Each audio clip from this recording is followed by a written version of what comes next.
your feelings to a tree than to a woman. Like I had never heard that before. And I've been in the cult of man my whole life. I never heard that one in the cult. I must have missed that meeting. But I left the cult a while ago, so I think this is like a new development. Reasoning with a man is easy. It's when we come back with logic that it becomes an issue. Is it easy to reason with a man?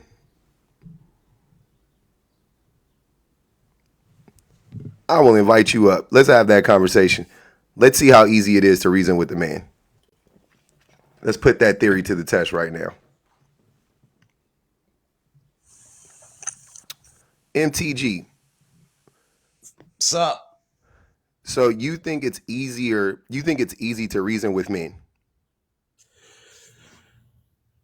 It depends in part A on their temperament, B on the issue, and C whether or not the person is actually conveying their point correctly. Okay, so As with in no caveats, rational means. no caveats, right? Just in general, because this is just a general conversation. Yes. Have you seen the people going live asking, "Is it easy? Who would you rather tell your feelings to, a tree or a woman?" Have you seen that? Yes. Okay. What did you feel about that? What's your response?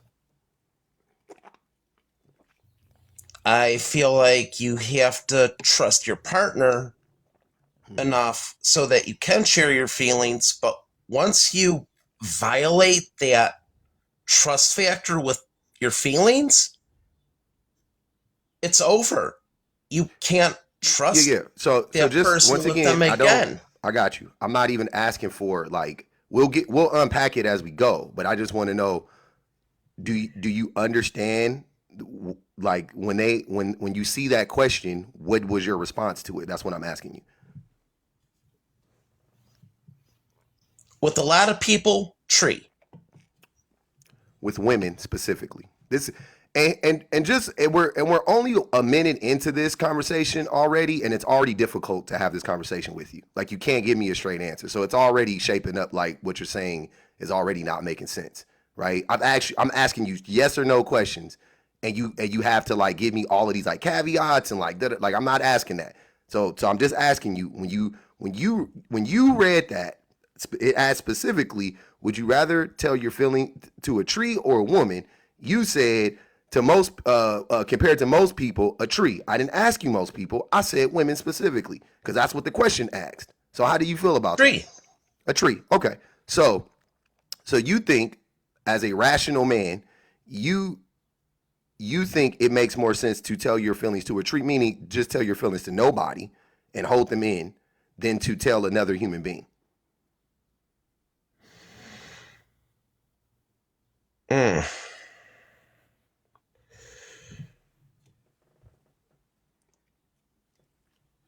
I feel like if you let a person in, you have to trust them. Yeah, and I don't just apply that to women. Yeah, I know. But just answer that question, though. You think that you think rationally speaking, generally speaking, it makes more sense for you to tell a tree, aka nobody, your feelings and hold them in, because that's what you're going to end up doing, rather than versus telling another human being or specifically a woman. I tell my feelings to people I trust. I know that's not. Of course, you wouldn't walk up to a random woman and tell her your feelings. Once again, see how this is weird. In general, would you rather tell a tree or a woman your feelings? And you said a tree. The woman, generally speaking, could be a woman and should be a woman you trust. But you said you would still rather choose a tree. That's what you said. Because that's what I asked you. You see what I'm saying? Like, so I'm not, so this already is not shaping up to be a logical discussion. You're not making, like, this is illogical. What you're saying is illogical. You know that doesn't make sense, and I know that doesn't make sense, right? And then I'm using logic right now, and now it's a problem because you're not, like, we're still not understanding one another because I'm speaking logically and you're not. So that's why I asked, would you rather reason with a man than a tree? because it's actually extremely difficult to reason with a man. And the reason why it's hard to reason with a man, MTG, is because most men lie and mask, and they don't know how to process their own emotions. So it's very, very hard to reason with men when all men do, for the most part, is lie and mask. It's extremely hard. Like and I know that the answer to both of these questions in this one would be a tree, and in the other question would be a woman. You know what I'm saying? Like, and I know that. And also, when men tell women their feelings, the feelings you tell women is what? What are men typically expressing to women? How they want them to lose weight? How they wish they had their pre-baby body? How they want the woman to stop nagging them about things that the men actually need to change? Like, you know what I'm saying? Like, yeah, I wouldn't want to tell a woman that shit either, because I already know she's gonna have a legitimate reason to be like, MTG, shut the hell up. What are you talking about? That's disrespectful. I need for you to change. I need for you to grow. Like, that's typically what the thing is, right? It's not like you're gonna tell a woman you're not afraid to tell a woman about like your deepest, darkest secret, or you know what I'm saying? Like your embarrassing story. Like, y'all not really afraid of that shit. That's not what men fear. That, to me, I haven't seen that too much. Hello. You glitched out for a second. Say it again. You said you cut out for a second. You glitched out for a second. Oh yeah, I was just saying, like, I haven't seen that often. Well, what I'm describing, I haven't seen too many men be actually afraid to tell women, like, of, some vulnerable or some embarrassing moment, or, you know what I mean? Like, I'm not understanding that. Like, I don't see that almost ever. I do have female friends they do talk about this stuff with. Mm-hmm. And for the most part, yeah, I don't talk trash on women. I mean, if they ask me about something, I will be honest with them, but I will try and keep it tactful. What do you mean? However, on a general, I don't throw myself out there on social media with like deep, dark things. This is not about social media. People I don't trust. This is not about social media. Hold on, MTG, can you hear me? I haven't said anything about social media. Not one thing. You're moving it to somewhere else. That's a straw man. I haven't said anything about social media. None of that stuff. I said a woman. I didn't say to women in general. Yeah, a woman that you know, right? A woman that you know. Yes, I will tell them my deep dark stuff. I will. Mm-hmm. I know you will, because most men will. That's what I'm saying, because we trust women. So why initially did you say you would rather tell a tree? Because sometimes women can weaponize your thoughts and your emotions and your weak points against you, and it just hurts. I mean, anybody, men don't do that to women? Totally, they do. Okay. But women still tell us shit. So why do you get a pass? Also, what does it look like when a woman does that to a man? Give me an example. That happened to you? You don't have to tell me the story, but that happened to you before? It has. Yeah, that happened to you, and how and why did she bring it up? Out of anger. But I mean, and what was she angry about?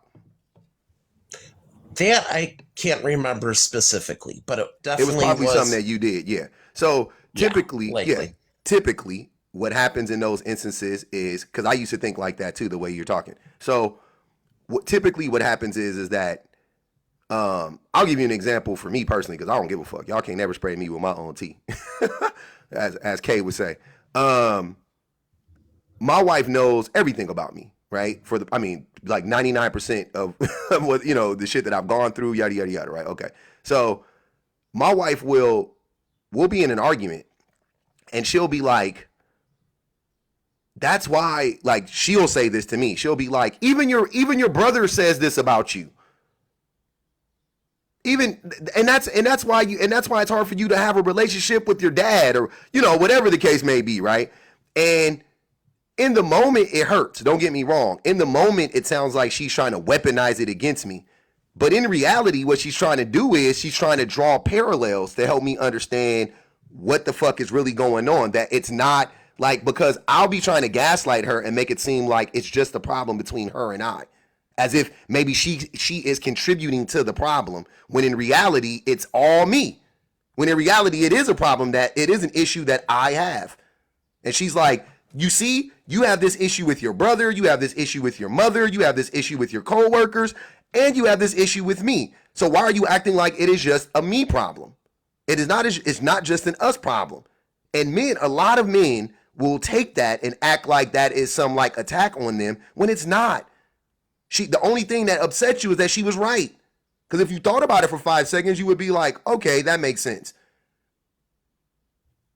Because what Can't women argue there. Yeah, like how often are women actually trying to tear men down? Like, that's not common. I'm not saying that there's no women out there that do that. No doubt about it. There's women out there that do that. But like, that's not common. Women aren't like commonly trying to tear men down and break us down. For what reason? That wouldn't make sense.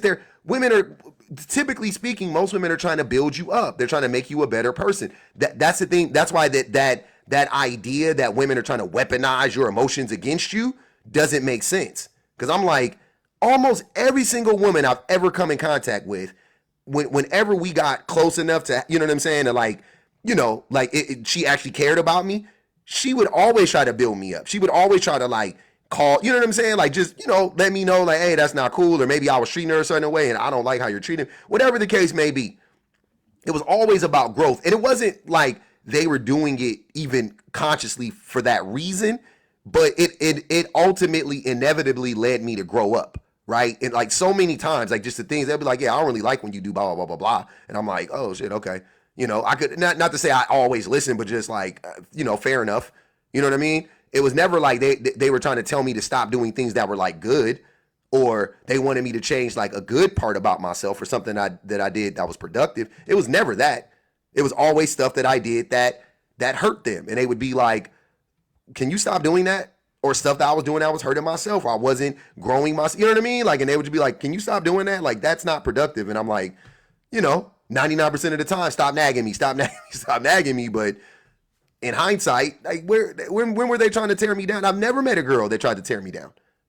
Not ever. And I've been with more women than most men, right? I've been intimate with more women than most men. I've had conversations, like, no doubt about it. And I've never met one woman that ever tried to break me down in that way. But almost every man I know has tried to do that to a woman at some point in time.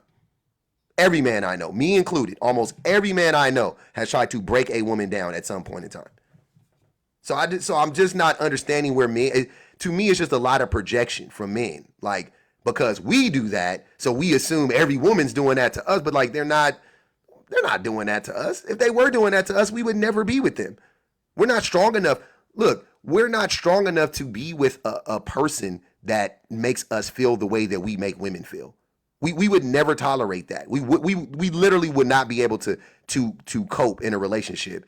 If women actually treated us the way that men claim women treated us, men would not be able to cope with that. We can't deal with it. We're way too emotional. We're way too fragile.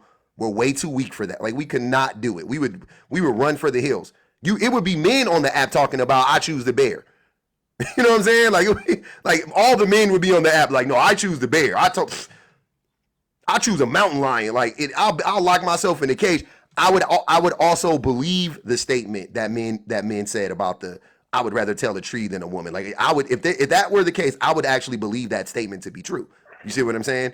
But I know that that's not the case, because I know how men function. We're not built like that, right? Go ahead, Cinder. I'm sorry. Go ahead, Cinder. I'm gonna get back to you, MTG. I just want Cinder just came. Oh, I'm still here. I was just listening. No, I know. I'm gonna let Thank Cinder you. go, and I'll get back to you. Go ahead.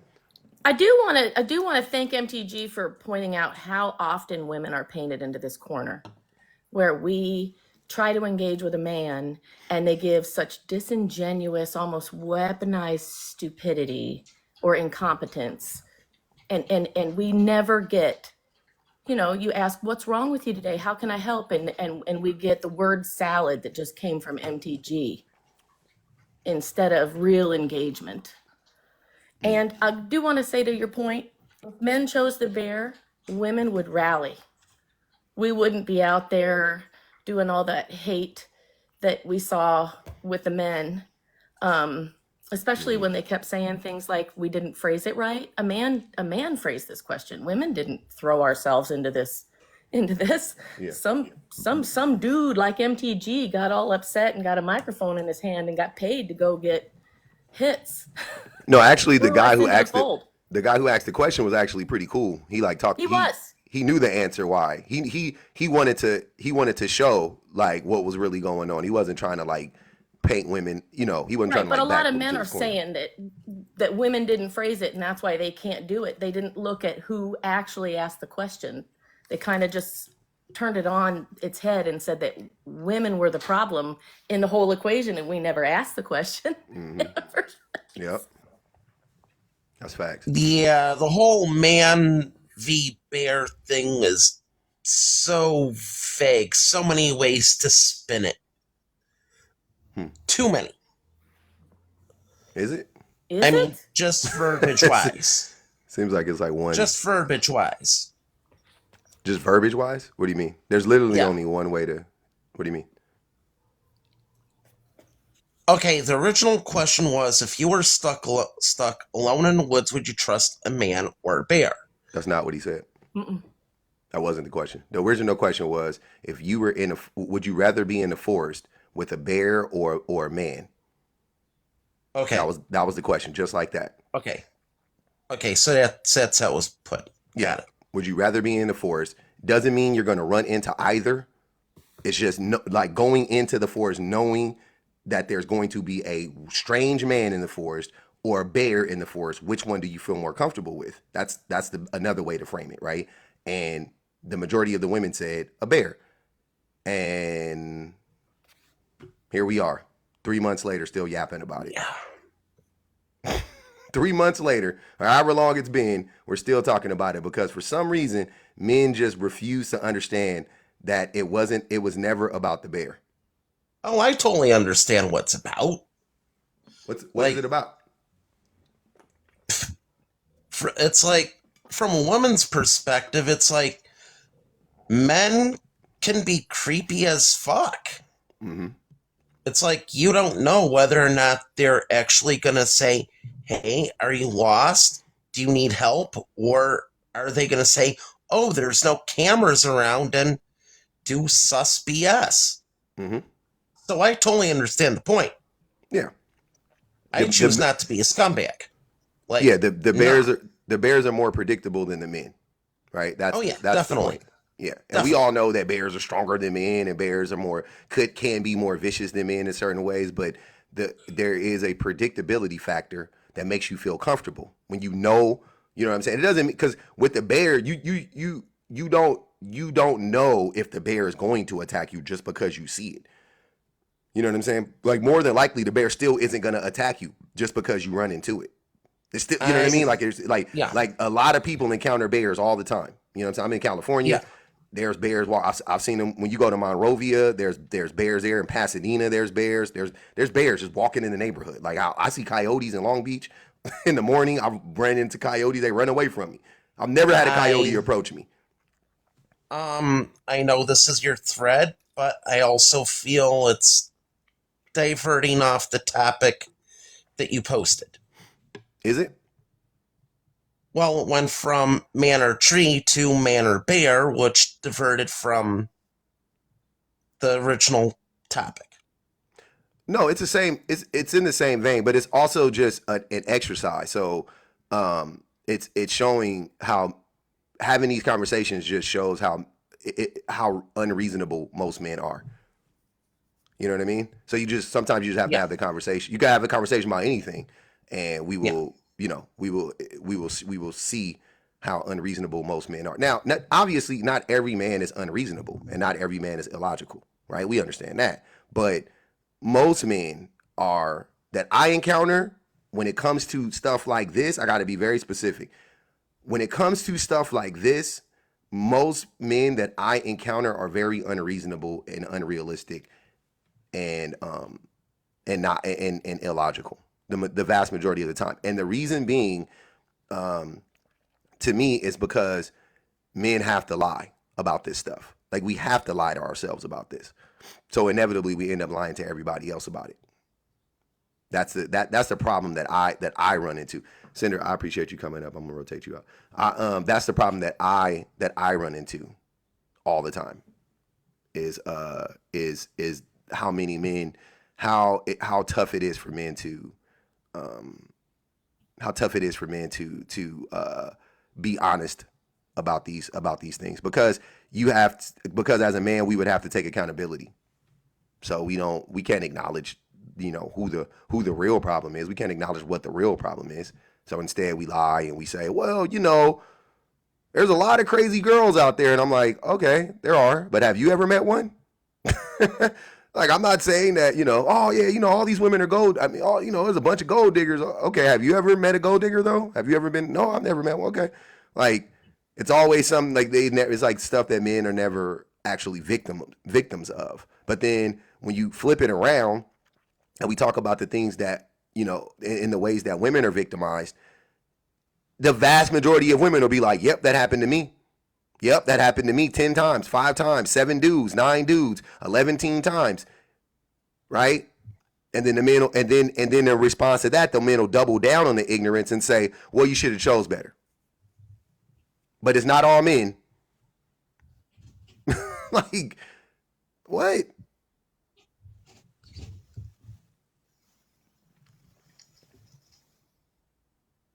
Oh, thought you were still talking. No, I'm done.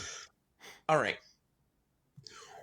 Well, I agree on the point that emotional intelligence and accountability is definitely something that, yeah, hopefully by the time you do become a man, you know that. I say hopefully. Unfortunately, some just don't get that concept. And emotional maturity is knowing your emotions and how to express them. Do you think most men are emotionally intelligent? No. Do you think that that well, with that being said, do you think that if most men aren't emotionally intelligent, then that means that most men are not viable candidates to be mates?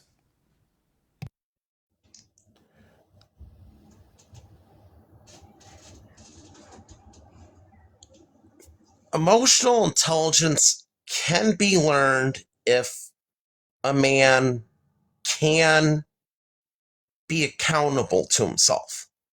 But it's especially learned when a man has kids and starts a family and stuff, because that Wait. baby doesn't know better. And Wait. you as the adult Hold have on. to be Hold on. Let's back it up, centered in MTG. yourself. Hold on. Let's back it up a little bit. I'm asking you.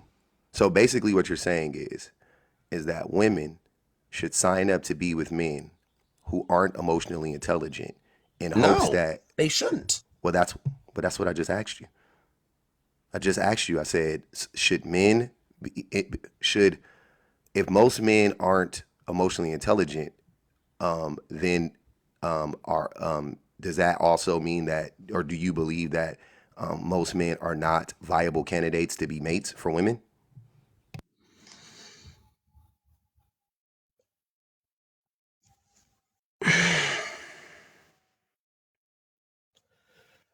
I want no They're not, right? because no, because in order to be a valid partner, you have to be in control of yourself, and that does include your emotions.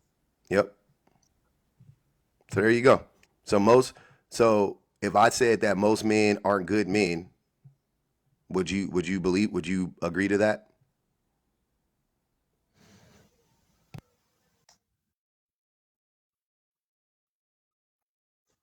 Mm,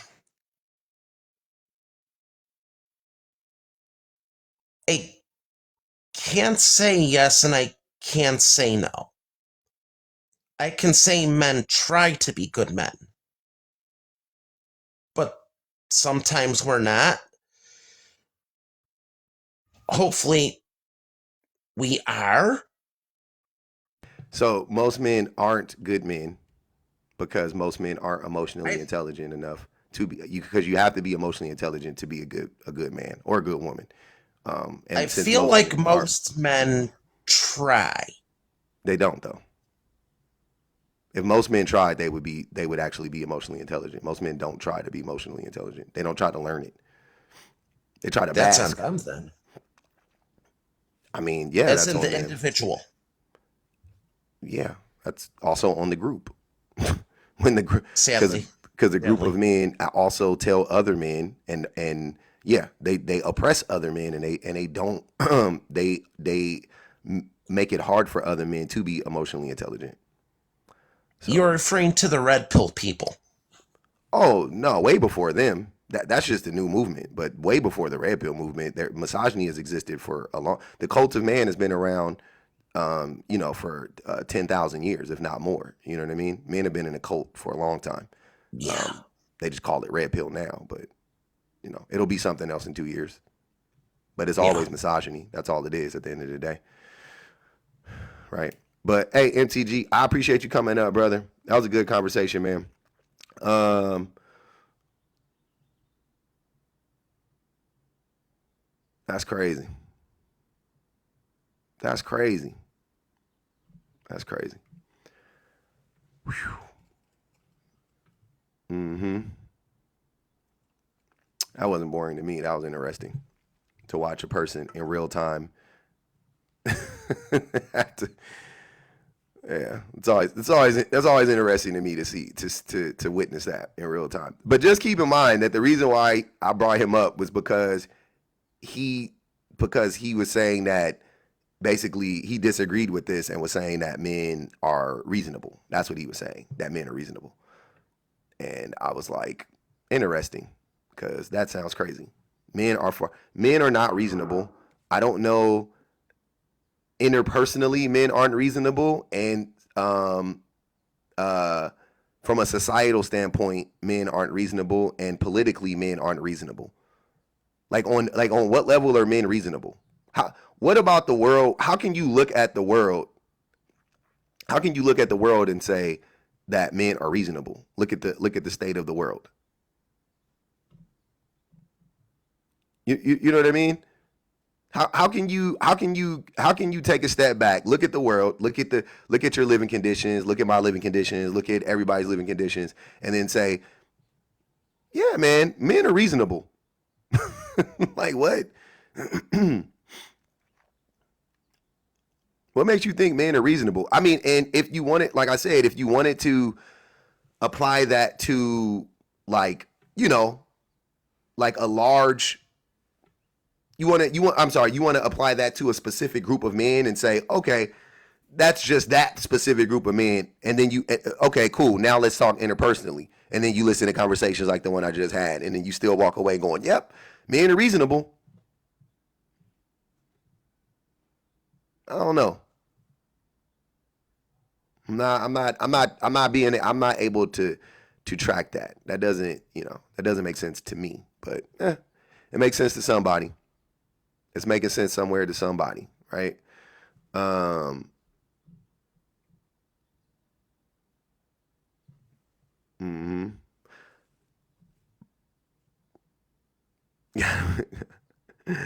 Yeah. So I asked a few gentlemen to come up today. I invited a few of the red pill dudes that be in my comments to come up, but I don't think they're gonna come up. They're very nervous. But I just wanted to start out with that one. But let me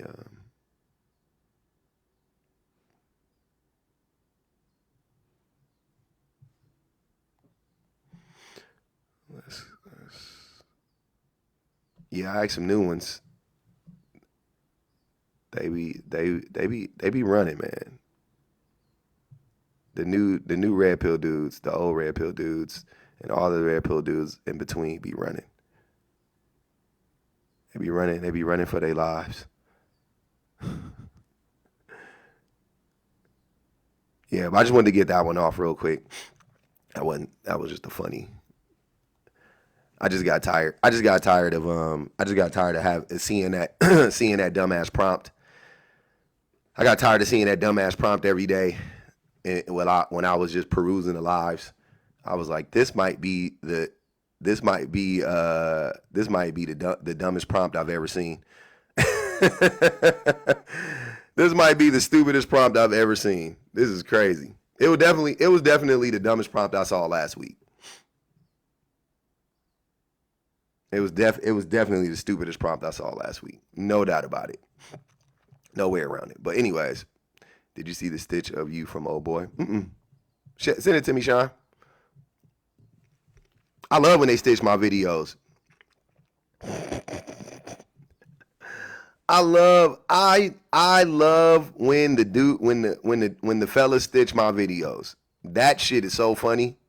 I be watching that shit like Po tink tink. Oh no, I'm sure he's an op. Yeah, I love when they stitch it. I love when the op stitch it. It's the funniest shit I've ever seen. They be struggling. Oh man, they be struggling. The weights be heavy. Anyways, yeah, man. The re-education project is going to be wild. What's that? What's the re-education project? Sounds weird. Tell us what that is, Nick. I'm curious.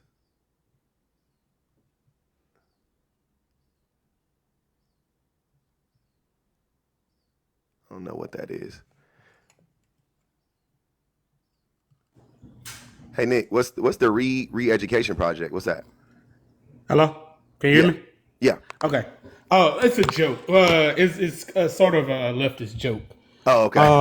When they say re-edu, like the scary re-education camps. No, it's just a joke, and like having to like reteach or more or less, teach people about, and in this case, teach men how to be better.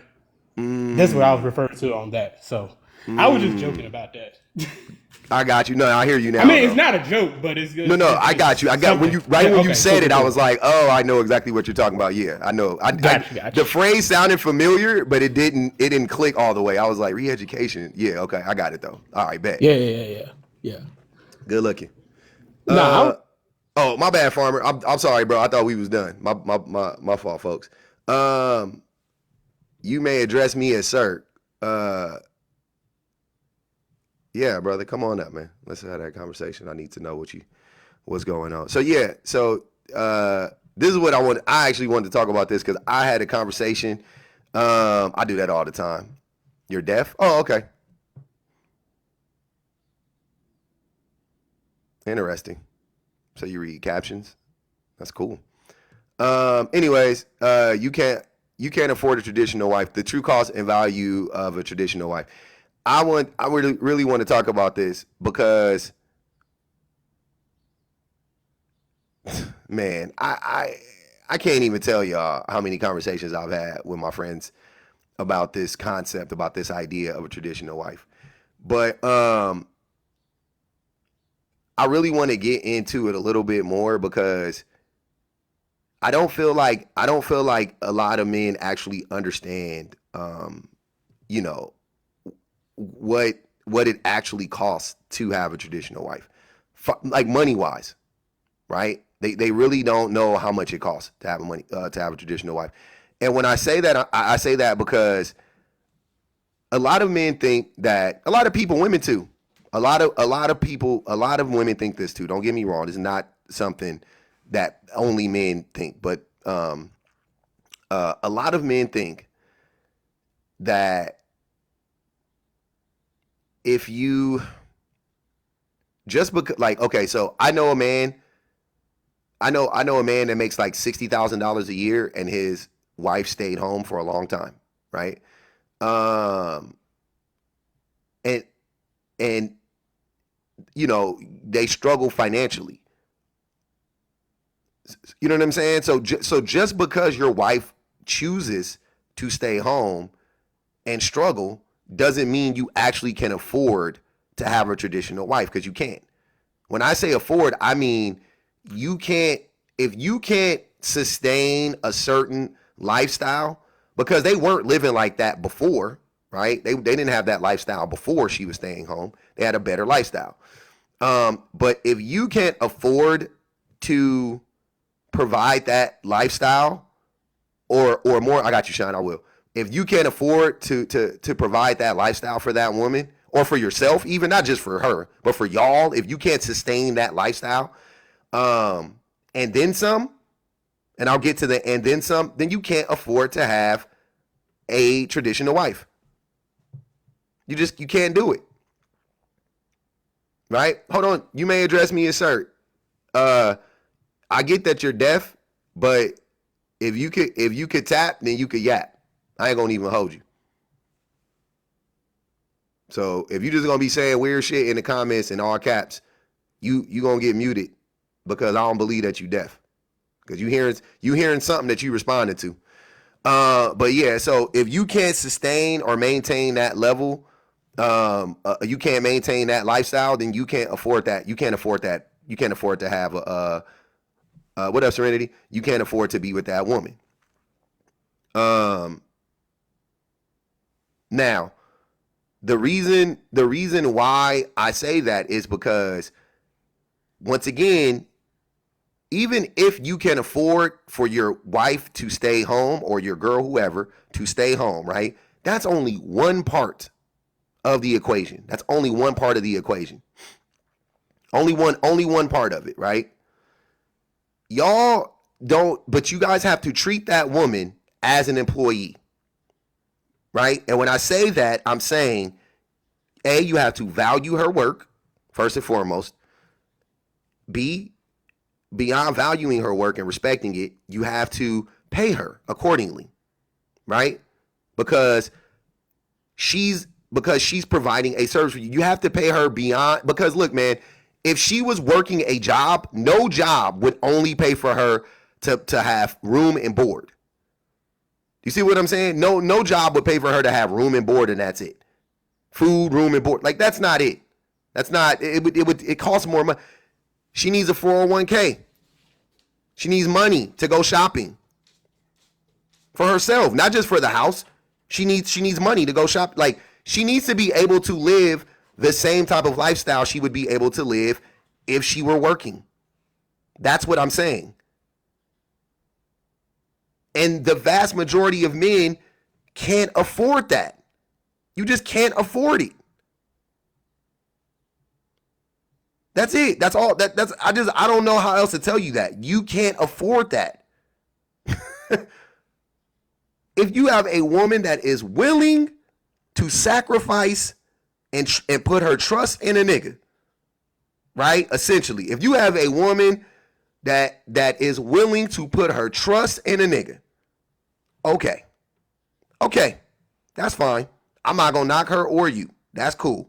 But for those of you who don't have that yet, but you're longing for that, you're longing for a traditional wife, I want you to know you can't afford her. You can't afford her. I just want to let me be the first person to tell you, if you haven't been told already, you cannot afford to have a traditional wife. That's just the reality. That's just the reality, man. I'm sorry. I can speak from experience. I can speak from fucking I can do however you want. I can get surgical with this bitch. So if you want to take it personally, we can take it personally because I've done it before. If you don't want to do that, I can do however you want to do it. I can do it. But I'm telling you that you can't afford it. $100,000 a year, which the vast majority of you dudes don't make, but $100,000 a year is not enough. It's just not enough. You make $100,000 a year. Okay, cool. Let's do the math. Like I said, so you have to be able, you have to be able to provide the same lifestyle that she would have if she were working a job. So she has to have, not only do you have to live in a certain neighborhood, right? Not only do you have to make sure that she has the most basic of basics, food, a house, like health insurance, car insurance, a car, things like that, right? Things of that nature. These are I'm talking about basic things that the vast majority of people need. You got to provide all of that stuff. Beyond that, now you have to provide shopping money for her to go shopping with her homegirls, for her to go to brunch with her homegirls, for her to go on a vacation, for y'all to go on a vacation, to take all the kids on a vacation. And you got to put money away for her in a 401k. And you have to put money aside for her in a savings account so that if something happens to y'all, that she has a nest egg saved up so she don't got to start from scratch, right? Financially. So she'll have a little cushion to fall. I'm telling you, on a $100,000 salary, anywhere in America, that's not enough money. And I'm using that number because y'all love to get on this app and say you make $100,000. And I'm telling you that even if you do, you don't make enough money. Even if you do. Me either, Sean. And I had a traditional, I don't even call my wife a traditional wife. My wife was a stay-at-home mother for years. I've experienced it before. But you know what I wasn't doing? 401k for her. She had money and shit like that. But she didn't have no savings saved up. We had a savings. We had money saved up. But she didn't have, I'm telling you, you need to have it, you need to be able to save money for y'all, and you need to save money for her. You need to make sure she has a 401k, you have a 401k. You need to make sure that you have health insurance, she has health insurance, the kids have health insurance. I don't think once y'all start doing the real math on this shit, you damn, you just can't afford it, man. You can't afford it. So instead of y'all realizing that, y'all keep trying to force these women into this box. You keep trying to force them into this box. You got to contort and twist and shrink yourself. You want to shrink all of these women to make them fit in this box. And that's not fair to anybody, to you or them or the kids. It's just not fair. Anybody, this is not me telling any woman, if you want to be a trad wife and that's your dream, like I said, do your thing. That it's not the same. I want y'all to understand. There's a perfect time to bring this up. It is not a two-way street. If the woman is willing to shrink herself, that's on her. That's fine. If she's willing to go, yeah, I don't need all of that stuff. I trust my man. I'll put my trust in a nigga. That's fine. That's on her. I'm not even addressing that. I'm talking to the men that be trying to force the women to shrink. That's all. That's who I'm talking to. I don't y'all need to stop that shit. That shit is crazy. You cannot afford a traditional wife. You cannot afford a traditional wife. You cannot afford a traditional wife. You can't. You don't have the money. You don't make the ends. You don't make the funds. It's wild, man.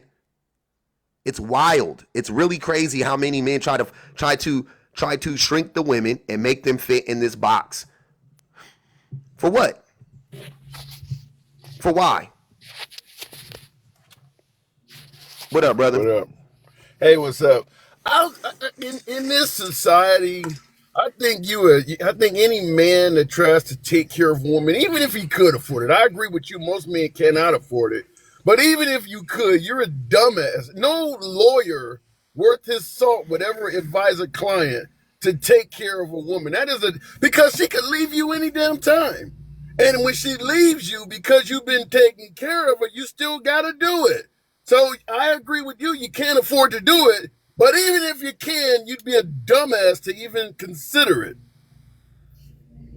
It's an interesting take. I mean, yeah, the women do be leaving. I ain't gonna, they be leaving because the men be fucking up. But yeah, I don't care if the man fucks up or not. The fact is, if you take care of a woman and she leaves your ass, the courts are highly likely to order you to continue doing it. You'd have to be a dumbass to do that. I don't know about that one. I think the women. I think the women overall are still losing. Even if you do all of this stuff for her, the women are still losing.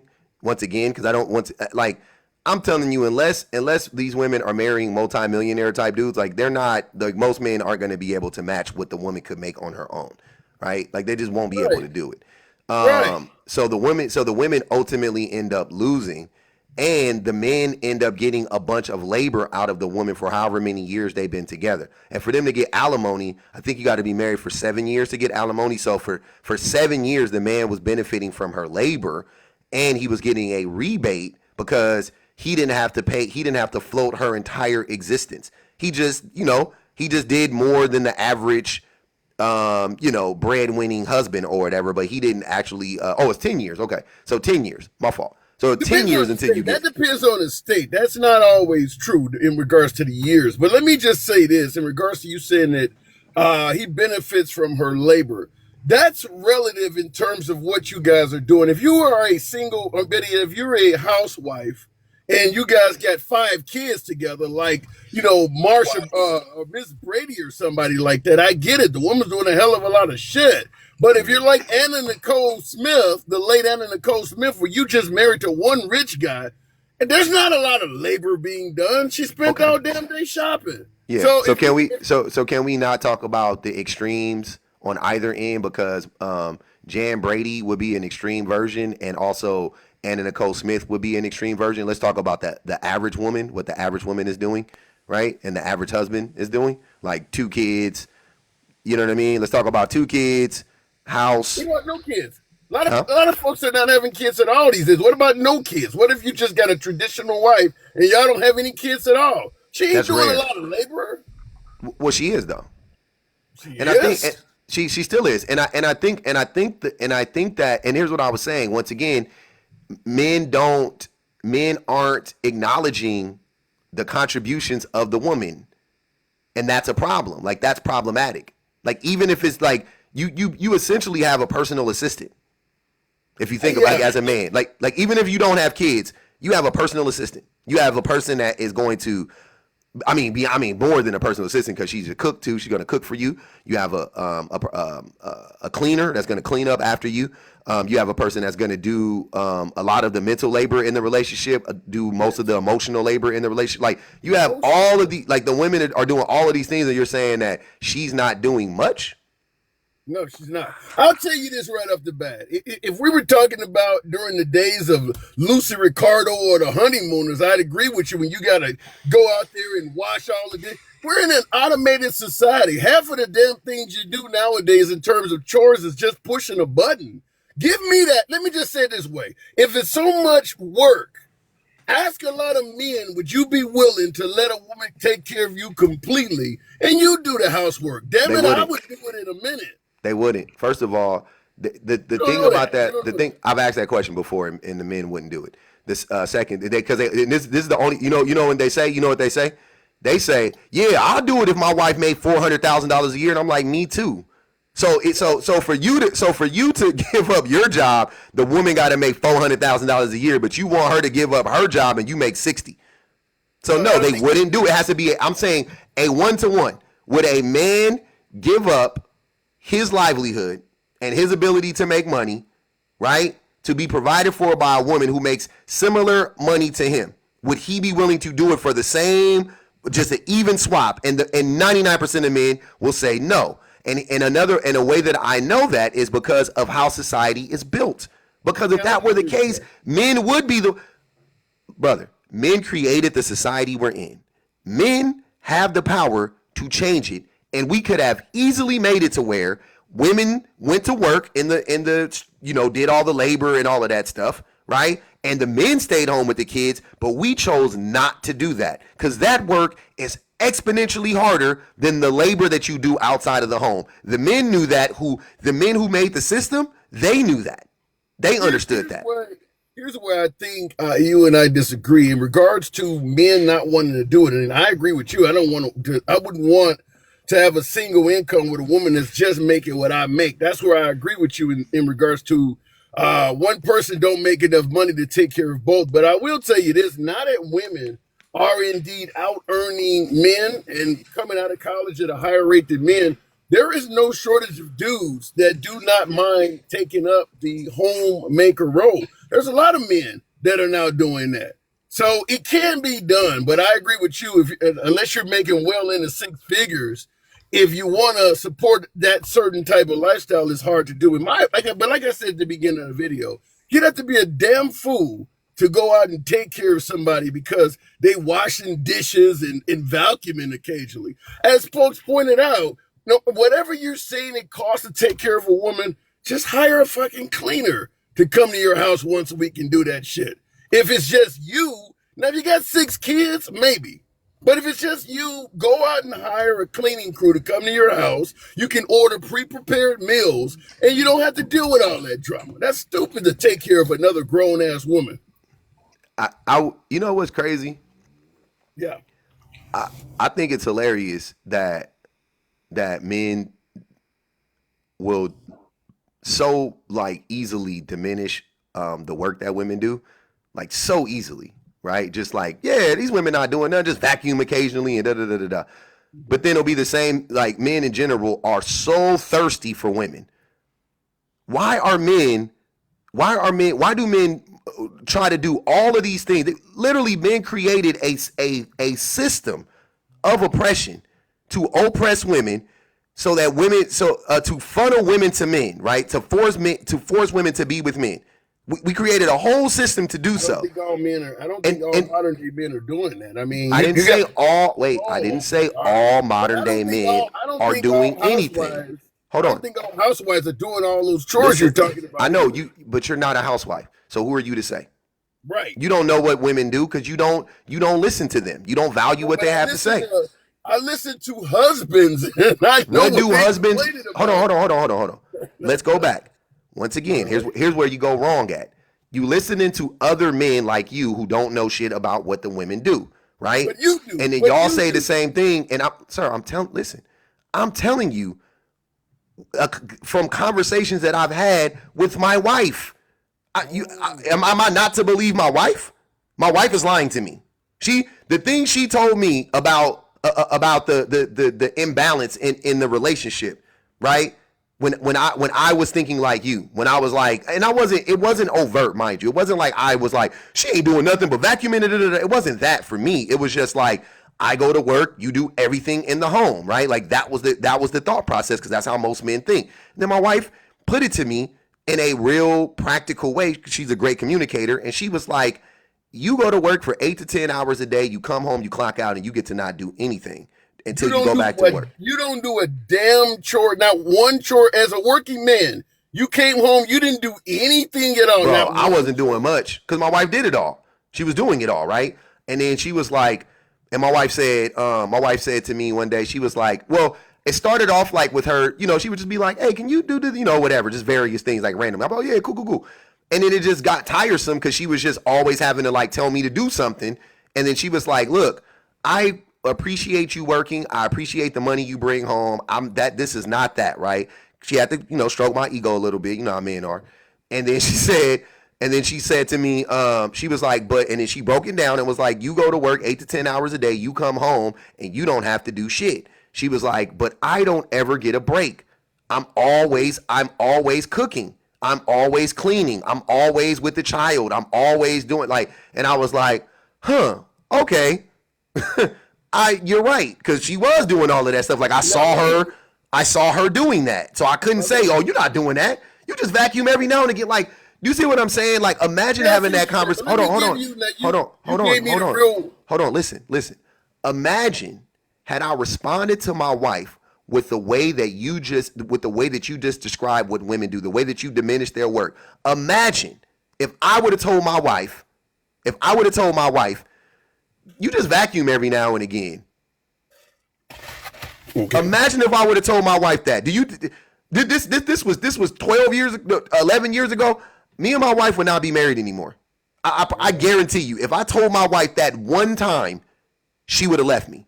I promise you that shit. If I would have told my wife, all you do is vacuum sometimes and clean up sometimes and cook sometimes, my wife would have been like, oh, really? You know what? I take that back because my wife is too funny for that. She would have said, Okay, cool, bet. And then she would have stopped doing I everything. get your point. I get your point. Now, this is what I will tell you. You gave me your real world experience with your wife.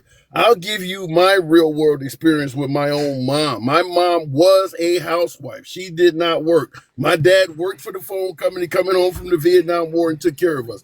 3 boys. And I can tell you for a fact, we did all sorts of chores around the house as boys for my mom. My mom was not doing all that stuff. We were mopping, we were vacuuming floors, we were washing dishes. We all had chores. Now, she did some of this on her own until we became 5, 6 years old. Mhm. But fact is, we were all stair steps. So we're 4 years apart. By the time the first kid reached 5 years old, they were starting to help do shit. That's the way it used to be during the day and age when women were homemakers. The kids actually had chores. The women didn't do 100% of the work. That all the kids just sat around and made messes. So No. for 4 years, so for 4 or 5, at least 5 years. So for 5 years, at least the first Okay. time, your mother was with a small child and she did all the labor plus had a small child with her. Okay.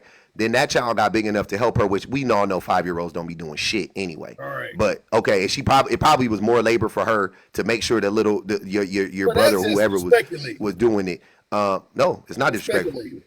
It's not. I got a small child. What are you talking about? I know how kids clean up at 5 years old. They don't. They don't.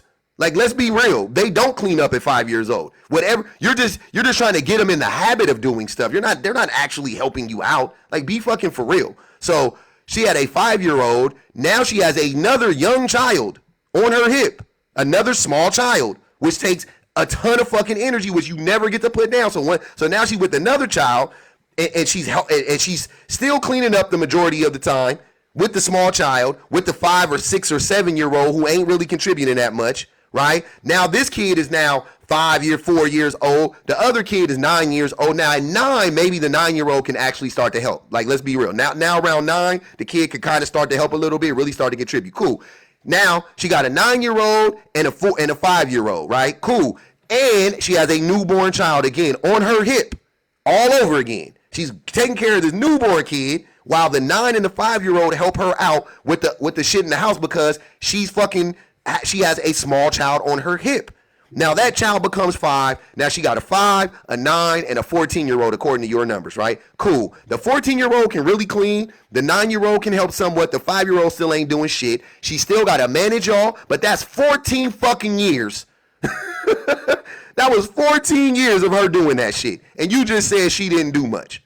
Yeah, and there's no way I would say the 14 years was accurate because I was going fishing at 19 years old, coming home and cleaning the damn fish. That's Way 19. before I was 14. That's Way 19. before. Sir, I grew up with a single mom. I had 3. I know these tales, brother. And I'm 6. Me and my brother are 6 years apart. Me and my sister are 9 years apart. I know these stories. I'm telling you. 5-year-old, and I have my own children. 5-year-old, 6-year-old, 7-year-old. My son is 8. That nigga can't clean. And I be getting him to clean. He can't really fucking clean. He really can't get the mop out, really bust it. Like, he really can't scrub the dishes like you need to. He can't fucking load a dishwasher. He don't know how to wash his own clothes. Like, let's be for real. How old is he? He's 8. He just turned 8 this year. You got an 8-year-old that cannot put plates in the dishwasher, really? Yeah. An 8-year-old, yeah, that's tough for an 8-year-old. That's not. I know grown men that can't do it, let alone an 8-year-old. You can build a house out of Legos, but you can't load a dishwasher. I mean, My really? baby can't build a house out of Legos. What are you talking about? Those are At savants. 8, it says it right on the box that 8-year-olds can play with Legos. You can't can load play a with dishwasher Legos. at 8. Yeah, I know. Men don't know how to load dishwashers, sir. Grown ass men don't know how to load dishwashers, let alone an 8-year-old. You're just like, this is crazy. Go ahead, LJ. Hey guys, morning to both of you. I jumped on a few minutes ago because I wanted to, for the state of California and a few other states, relative to alimony. In the state of California specifically, it's half the time you've been married that you pay alimony. So if you've been married for 1 year, you pay alimony for 6 months. If you've been married for 5 years, you pay for 2.5 years. After you get to the 10-year mark, you pay alimony for life. Oh, that's what it is. Okay. And most people, and when do most people get divorced? And what by what year? Usually it's around a 7-8 year mark. 7 year mark. So you would have to pay 3.5 years worth of alimony. You Yeah. think that's a fair? You think that's a fair exchange for the woman? In these situations that you guys are talking about, absolutely. Like if she's the, and I mean, you hit the other point I was going to make, you already made, which is oftentimes men go to work, we work 8, 9, 10 hours, we come home and that's it. Caring for the household and children is an all-day job. Mm-hmm. And maybe I wouldn't have shared this view 5, 6 years ago, but being a single dad, yeah, you working from Sunday. I literally have had to set boundaries with my kids, like 10 p.m. I am off the clock unless it's an emergency. Don't ask me for anything. They And will you had to run wait. from the And time you they had to wake wait. up until the time they go to sleep. And you had to wait until they got older to do that because you ain't Yeah, no way you yeah, could do that exactly. at fucking 9 years old. Yeah, no, you can't do it with a 9-year-old. Like they're teenagers, so Yeah, yeah. teenager maybe you could do that with. Like Yeah. pretty much anything you can get that shit on your own. I respect that. That's fair. Yeah, But it is an exhausting job to have to care for these kids around the clock, and it's always something that needs to be done. So That's why I agree with you on that people point. ain't having kids anymore. That's why more and more couples are starting not to have kids. Yeah, but for you to devalue the work that goes on in the home is I think that's Crazy. the point that needs to be I'll driven. take it. I mean, like LL Scratch said, looked up and down and said, I'll take it. I'll take it.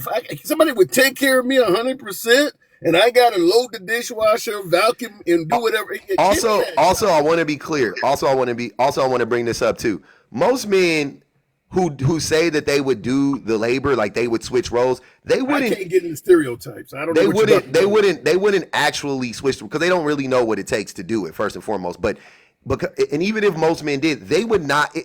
They would not be able to do it to the same level that the woman does it. Right? Absolutely.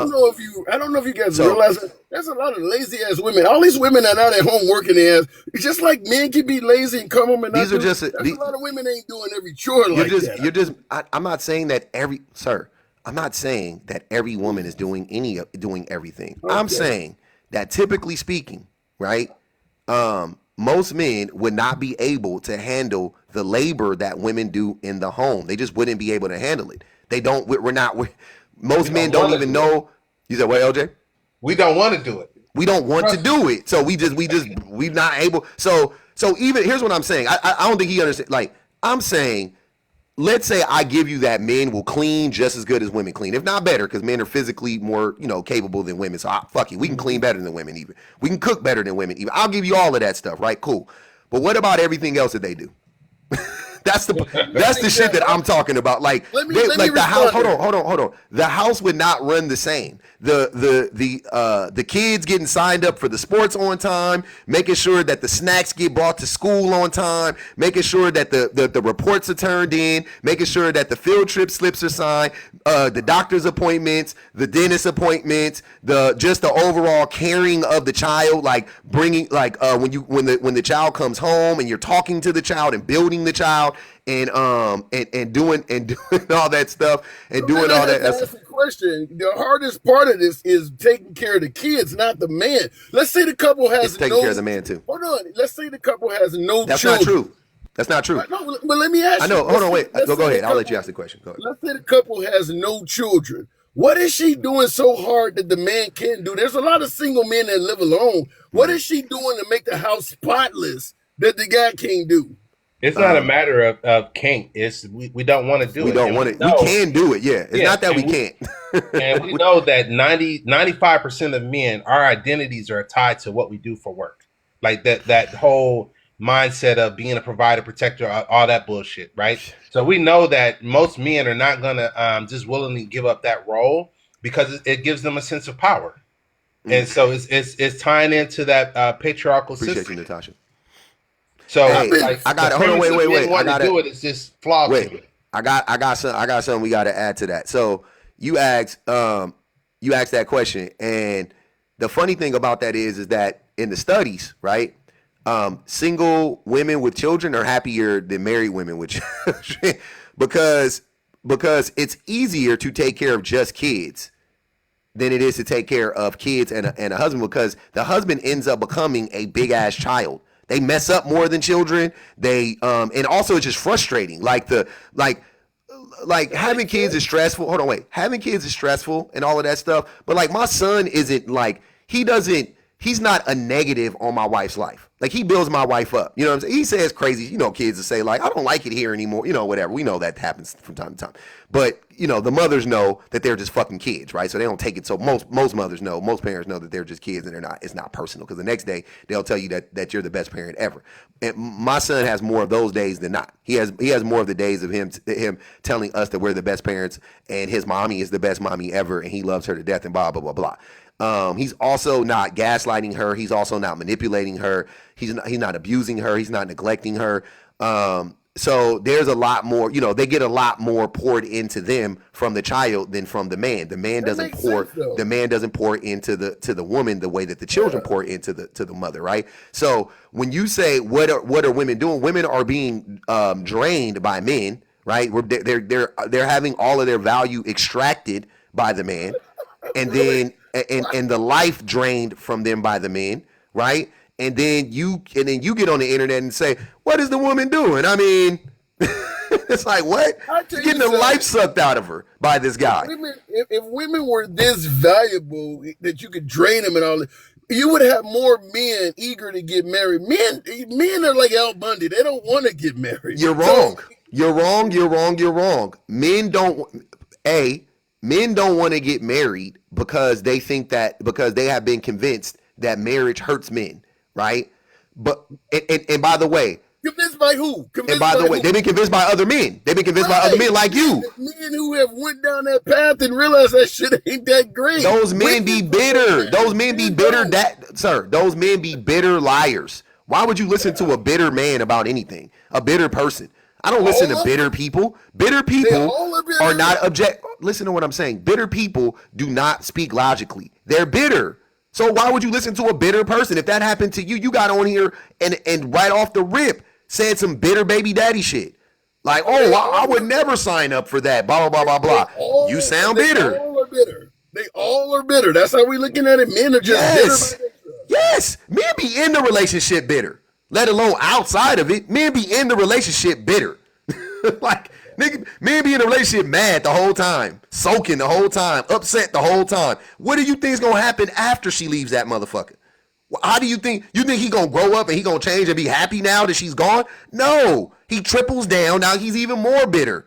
Now he's out there lying to other men, telling other men, "Oh yeah, you need to stay away from these women, man." But here's the thing: if that's the case, once again, I'll go back to the numbers because I like to tie in the reality to our general conversation. All men are bitter. You coming? I didn't say all men are bitter though, because I don't speak like that. No, you didn't say any. You ain't said nothing positive about them. What you want me to say positive about them? Men are bitter as a group. Men be lying as a group. Men gaslight all the time. But let's get back to the fact. So, who is more likely to remarry after a divorce? Men or women? I know plenty of both. No. Statistically, who is more likely to remarry after a divorce? I'm gonna plead ignorance on that. Give me the numbers of men and women. It's me. I don't know the numbers off the top of my head, but it's men. Men are more likely to remarry after a divorce. How much more likely? Is it 30? Significantly. 70% more likely, and women is 60? You could look that up if you want to offline. That's fine. But men are more likely to remarry and remarry quickly after divorce because marriage benefits men way. Marriage does not benefit women. Beyond that,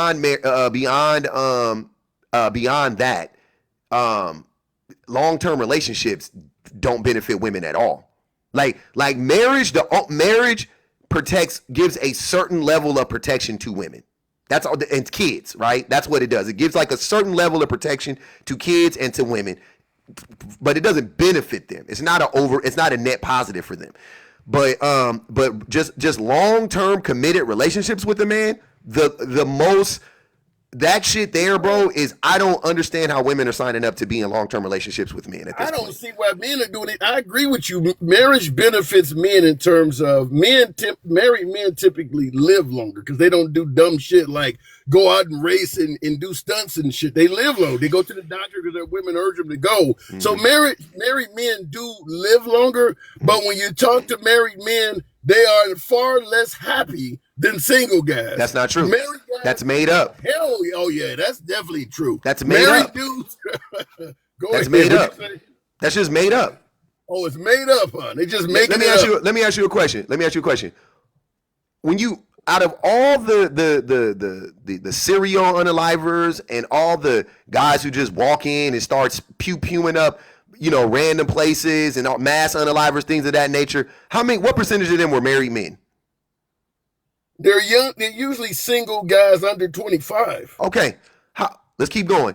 The percentage of when they talk about the loneliness epidemic, are they talking about married men or are they talking about single men? I mean, I get your point, but most of the Klan and white Let's keep going. Hold on. Let's keep going. What's your point? What about the men who commit unaliving themselves? They unalive themselves. What about that? What percentage of them are married men? Like, you can just, like, everything you're saying flies in the face of logic and facts and stats and data. So what are you talking about? Married men are significantly happier than single men because you told me earlier in the video, earlier in our conversation, you said don't go to extremes. You're talking about mass shootings and people committing suicide. That's very minuscule. I'll keep going. Wait. I'll keep going. Depression. Depression. Who's more depressed? Single men or married men? Who's more, like, just the overall happiness? Married men are more happy than single men. Married men have access to women. Single men don't. And one of the things that most men can't seem to do is function without access to women. That's what I'm trying to tell you. It just doesn't make sense. Most men, you and me, you want to take the numbers and stats out of it. Most men can't function at a high level without access to women, without consistent access to women. That's just what it is, man. Most men have a problem with that. What man functioning at a high level does not have access to numerous women? If you functioning at that high level, women gonna be throwing themselves at you. You got plenty of access. What do you mean functioning at a high? I'm talking about mentally, financially, all of those things, right? Right. Yeah. The more successful and confident you are, the more broads come at you. That's typical. Yeah, women. Yeah, I agree. Let me ask you a question. Who is more successful, married men or single men? I don't know. That's a good question. I don't know. Married men are. So married men make more money than single men. Married men live longer than like every metric that would point to they're happier. Everything that points to married men are happier. You live longer, you're healthier, you make more money. What? That doesn't equate to happiness? You mean to tell me the group? So make it make sense to me. You mean to tell me the group that lives less time, makes less money, and has less access to vagina is happier than the men who do? Like, it don't make sense, fam. Some of the wealthiest men like Bill Gates, Elon Musk, who are all married. I don't know Elon Musk. I don't know if I would attribute any of their wealth to their wives. Bill Gates' wealth is definitely tied to his wife. Jeff Bezos' wife actually invested in his business and helped him start it from the ground up. I wish Jenny was in here. She'll tell you her story. She bought her husband a business that ended up being a multi-million-dollar business. Like, the way in which you constantly diminish, the way in which that you constantly diminish women's value and women's value is astonishing. Like, it is, even your own mother. You went as far to diminish your mother's worth.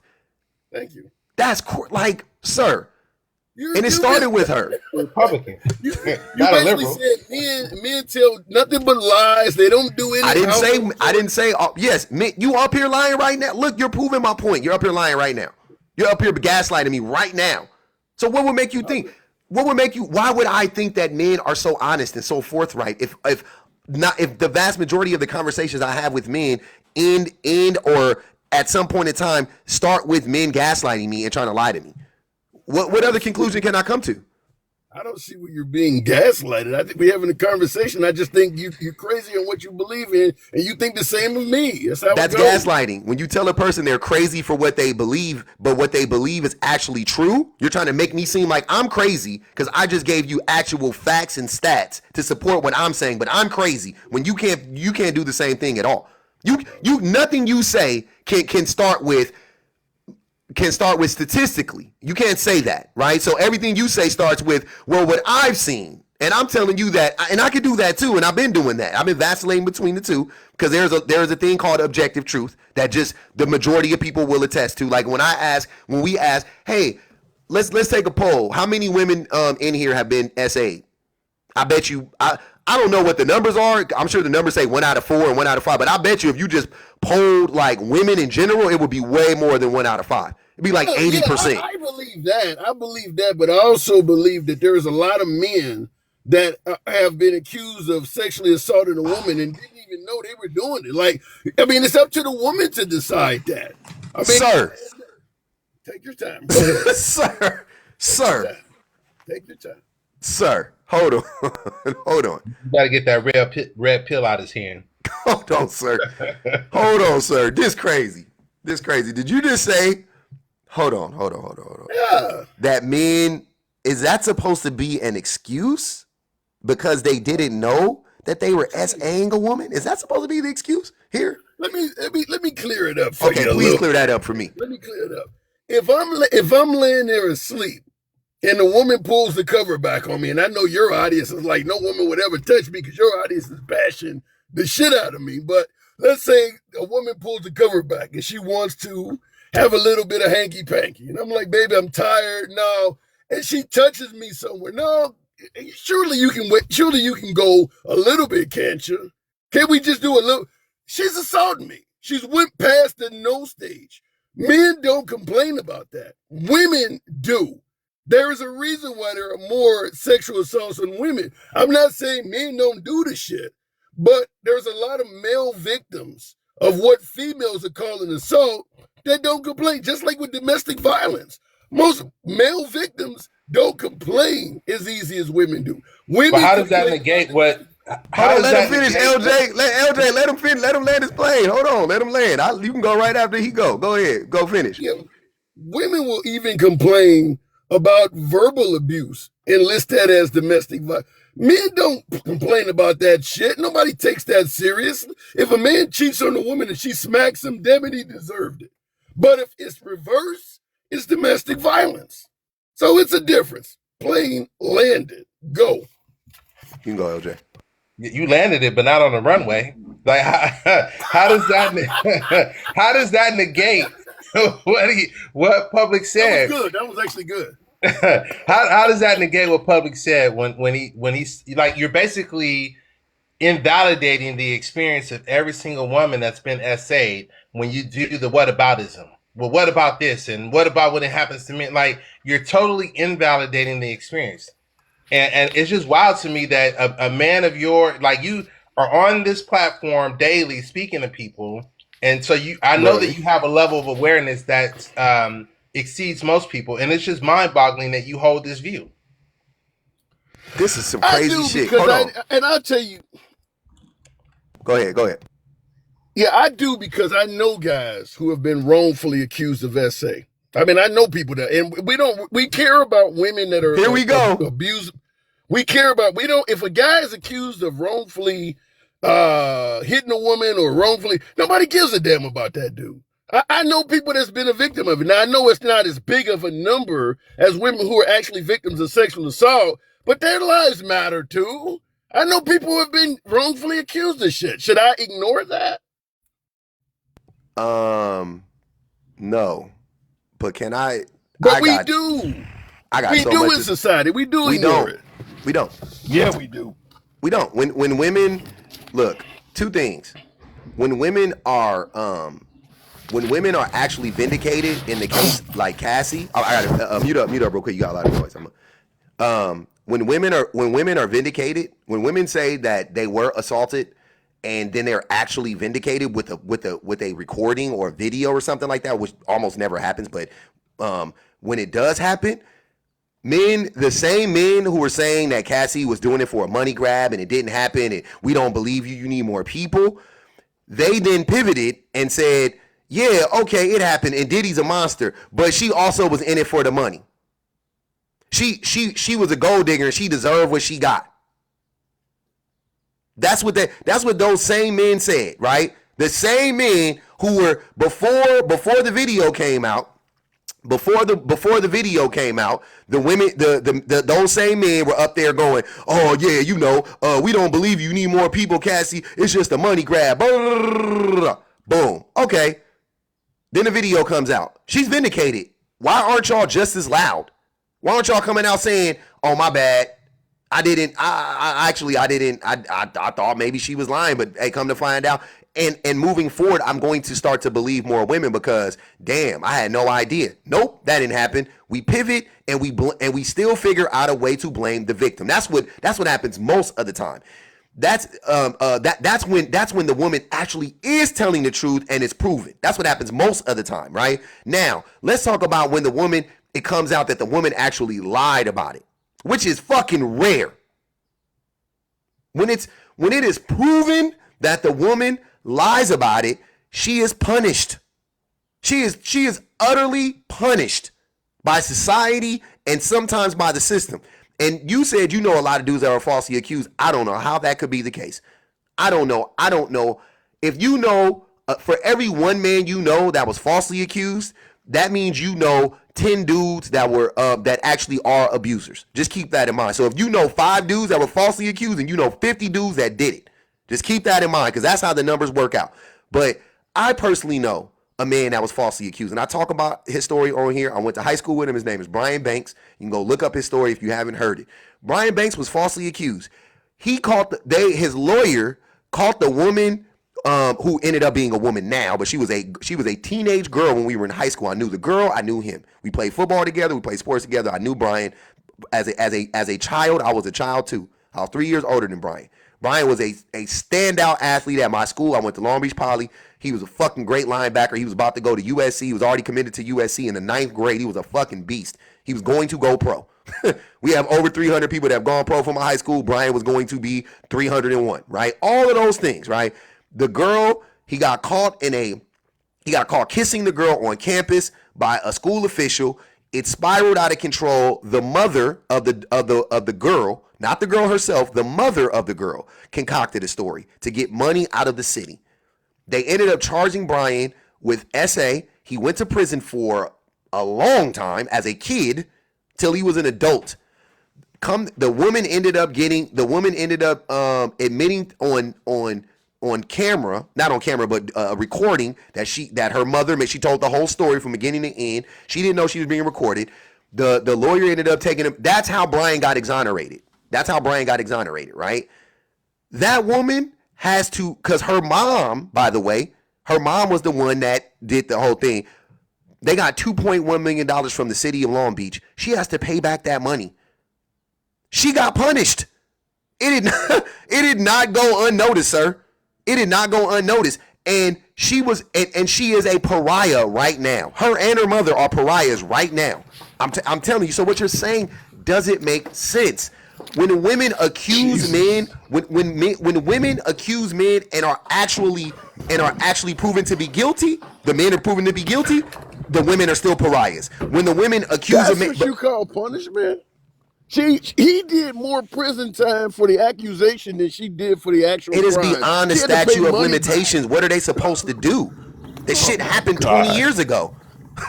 So in other words, she got away with it. So in other words, she had to. She pay didn't the money get away back with it. She got to pay the city back $2.1 million. How did she get away so with she it? breaks even. So she broke even. Sir, where's the punishment at? Listen. I'm gonna use your same logic and go back to the Cassie situation. Diddy had to pay Cassie money, restitution, right? Who he didn't even have to pay it. His insurance company paid it because she sued his company. So he doesn't even have to pay the money. The money came out of the insurance company's pocket. Okay? Diddy has not served a day of prison time for what he did to Cassie that we all saw what he did on camera. He'd have to pay spend one day of his life in jail because of that, right? Okay, cool. So did he pay anything? Is he suffering at all? No. I'll give you another example. That dude, the guy who raped the woman in the alley, Brock. I always forget his last name. The white boy Brock, who raped the woman in the alley, and the dudes pulled the girl. That dude got probation. For that. He got Brock Turner. He got probation for that. I don't want to hear you talk about that women need to, oh, she served all it. Like, what are you talking about? The women always get punished. Whether the dude is guilty or not, the woman gets punished is my point. I think where we have an issue, where you and I disagree, is this woman accused a man of rape that you know personally. Yep. He did prison time from being a juvenile to being an adult. She didn't accuse him. She was right, but whatever the case, her mom made it up. Her mom whatever did, you said. I think I'm aware of the story you're talking about. I've heard of that. They story. made a whole movie but anyway, about it. Right, but anyway, he did years in prison. When Yep. it was found out that she was lying about it, her punishment was paying back the money she received Because of and the statute society of being mad at her. you missed my whole point. It's because of the statute of limitations. So once again, let's apply it to the Diddy situation. Why is Diddy not in jail? Because it is beyond the statute of limitations. They cannot charge him with that crime anymore. It's too old. That's what I'm saying. So in other words, she got away with it. She didn't. No more than Diddy did. They both have to pay back money. They both have to. You see what I'm saying? I'm not saying Diddy. I'm not saying Diddy got that Cassie got justice. She didn't. I won't say that. But I also can't sit here and say, in his situation, it's a little bit different because, like I said, his insurance company paid. You see what I'm saying? But in the girl situation, she ain't Diddy. She has to pay back the money. She has to pay back the money, mother. Money she don't have and she'll never get. They're not gonna get the money back.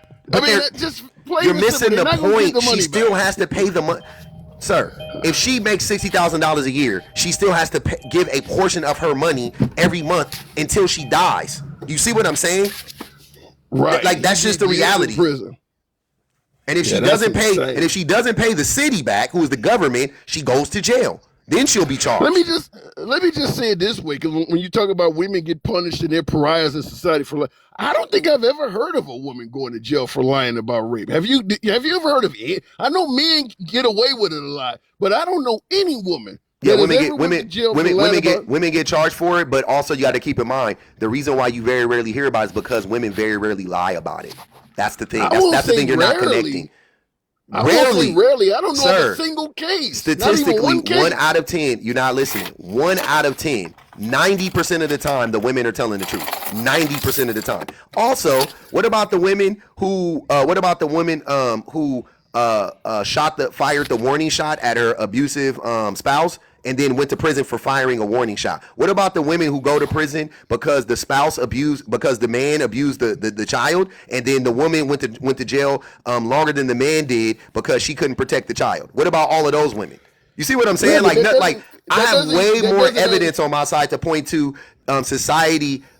They punish women I don't- even when the women don't do anything. They punish the women.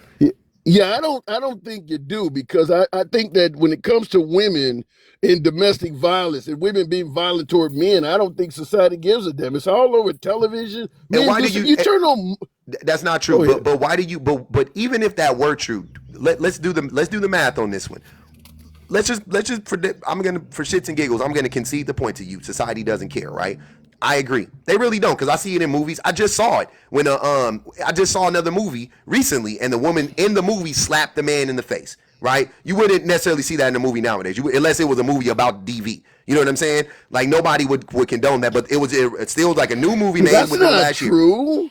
Now that is true. Now. I'll give you an example. Watch any of these daytime talk shows. Maury, Jerry Springer. Maury? Women are allowed. They don't to even hit come on men. TV no more. I watch Tamron Hall, and I'll be watching the girlies. I don't know what you're talking about. Even the soap operas, where it's acting. If the guy does something wrong, it is totally okay for the woman girl to to slap him. him. Listen to my point. You're missing the point. Okay, I get that. We know that, right? Cool. You want to play it both ways. Now, if a woman slaps you, what is the threat of what is the threat level to you? How high is the threat level that she presents to you? Depends on how hard the slap is. Serena I'm just Williams, saying, the Queen average Latifah. woman. Sir, how tall are you? I'm 6'6", 300. You look like a giant. So the average woman is how tall? About 5'6". Okay, so the average woman versus you, right? 5'6" woman slaps Okay. you in the face. What is the threat level there for you? Busted lip, busted nose. I know, but what is the threat level, though? I'm saying beyond that slap, how much more damage can she do to you if you don't want her to? If you don't allow her to? Probably not much, but that's already damaging. None. Now, flip that around. One slap from you could do what to her? Have you seen the Ray Rice video? Yeah, that was pretty good in the elevator. I saw that. That's Okay, pretty cool. rough. So if you slap a 5'6" woman, and what do you think? What is the threat level? The slap alone is DEFCON 1 for DEFCON 3 for her, right? The slap alone. You 6'6", 300 pounds. You slap a 5'6", 185-pound woman in the face. Have a good one. That's crazy. But what is the point you're trying to make? The point that I'm making is there's a reason why society doesn't look at women abusing men physically the same way that we do men abusing women.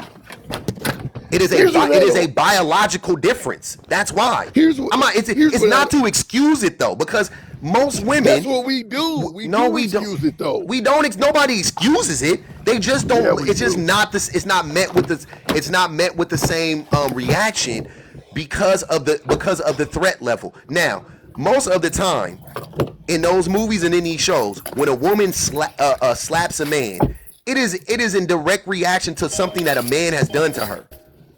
Right? So it's typically in a reaction to her being abused by the man first. And it is not to say that you should react in that way, but I remember a long time ago, I hurt this woman, I cheated on her. You know what she did? I didn't beat physically. Your ass. She didn't whip my ass. No, I've never been beat up by a woman. That's what you about to say. No. She beat You know what she did though? Give me your She was so angry. We were in the car. I will never forget this. She hit my knee with her fist like really hard. She was like boom, like real hard on my knee. She was like, "Don't ever do that again." Like that, right? And I was like, "Oh shit," because I had never been in that situation. I was like, "What the fuck? A woman hitting me?" You know what I'm saying? But there was no for me. My heart didn't start beating faster. I was not afraid of her. There was nothing there. I just recognized how mad I made her. I was like, "Damn, okay." Like that's fucking crazy. You know what I'm saying? Why can't women control their anger? I mean, there's a reason They why do control their anger. Women do control their anger. Then why you getting hit if they can control? Sir, hold on. As a group, women control their anger. The violence that is perpetuated in our society is the men are 98 responsible for that violence 98% of the time.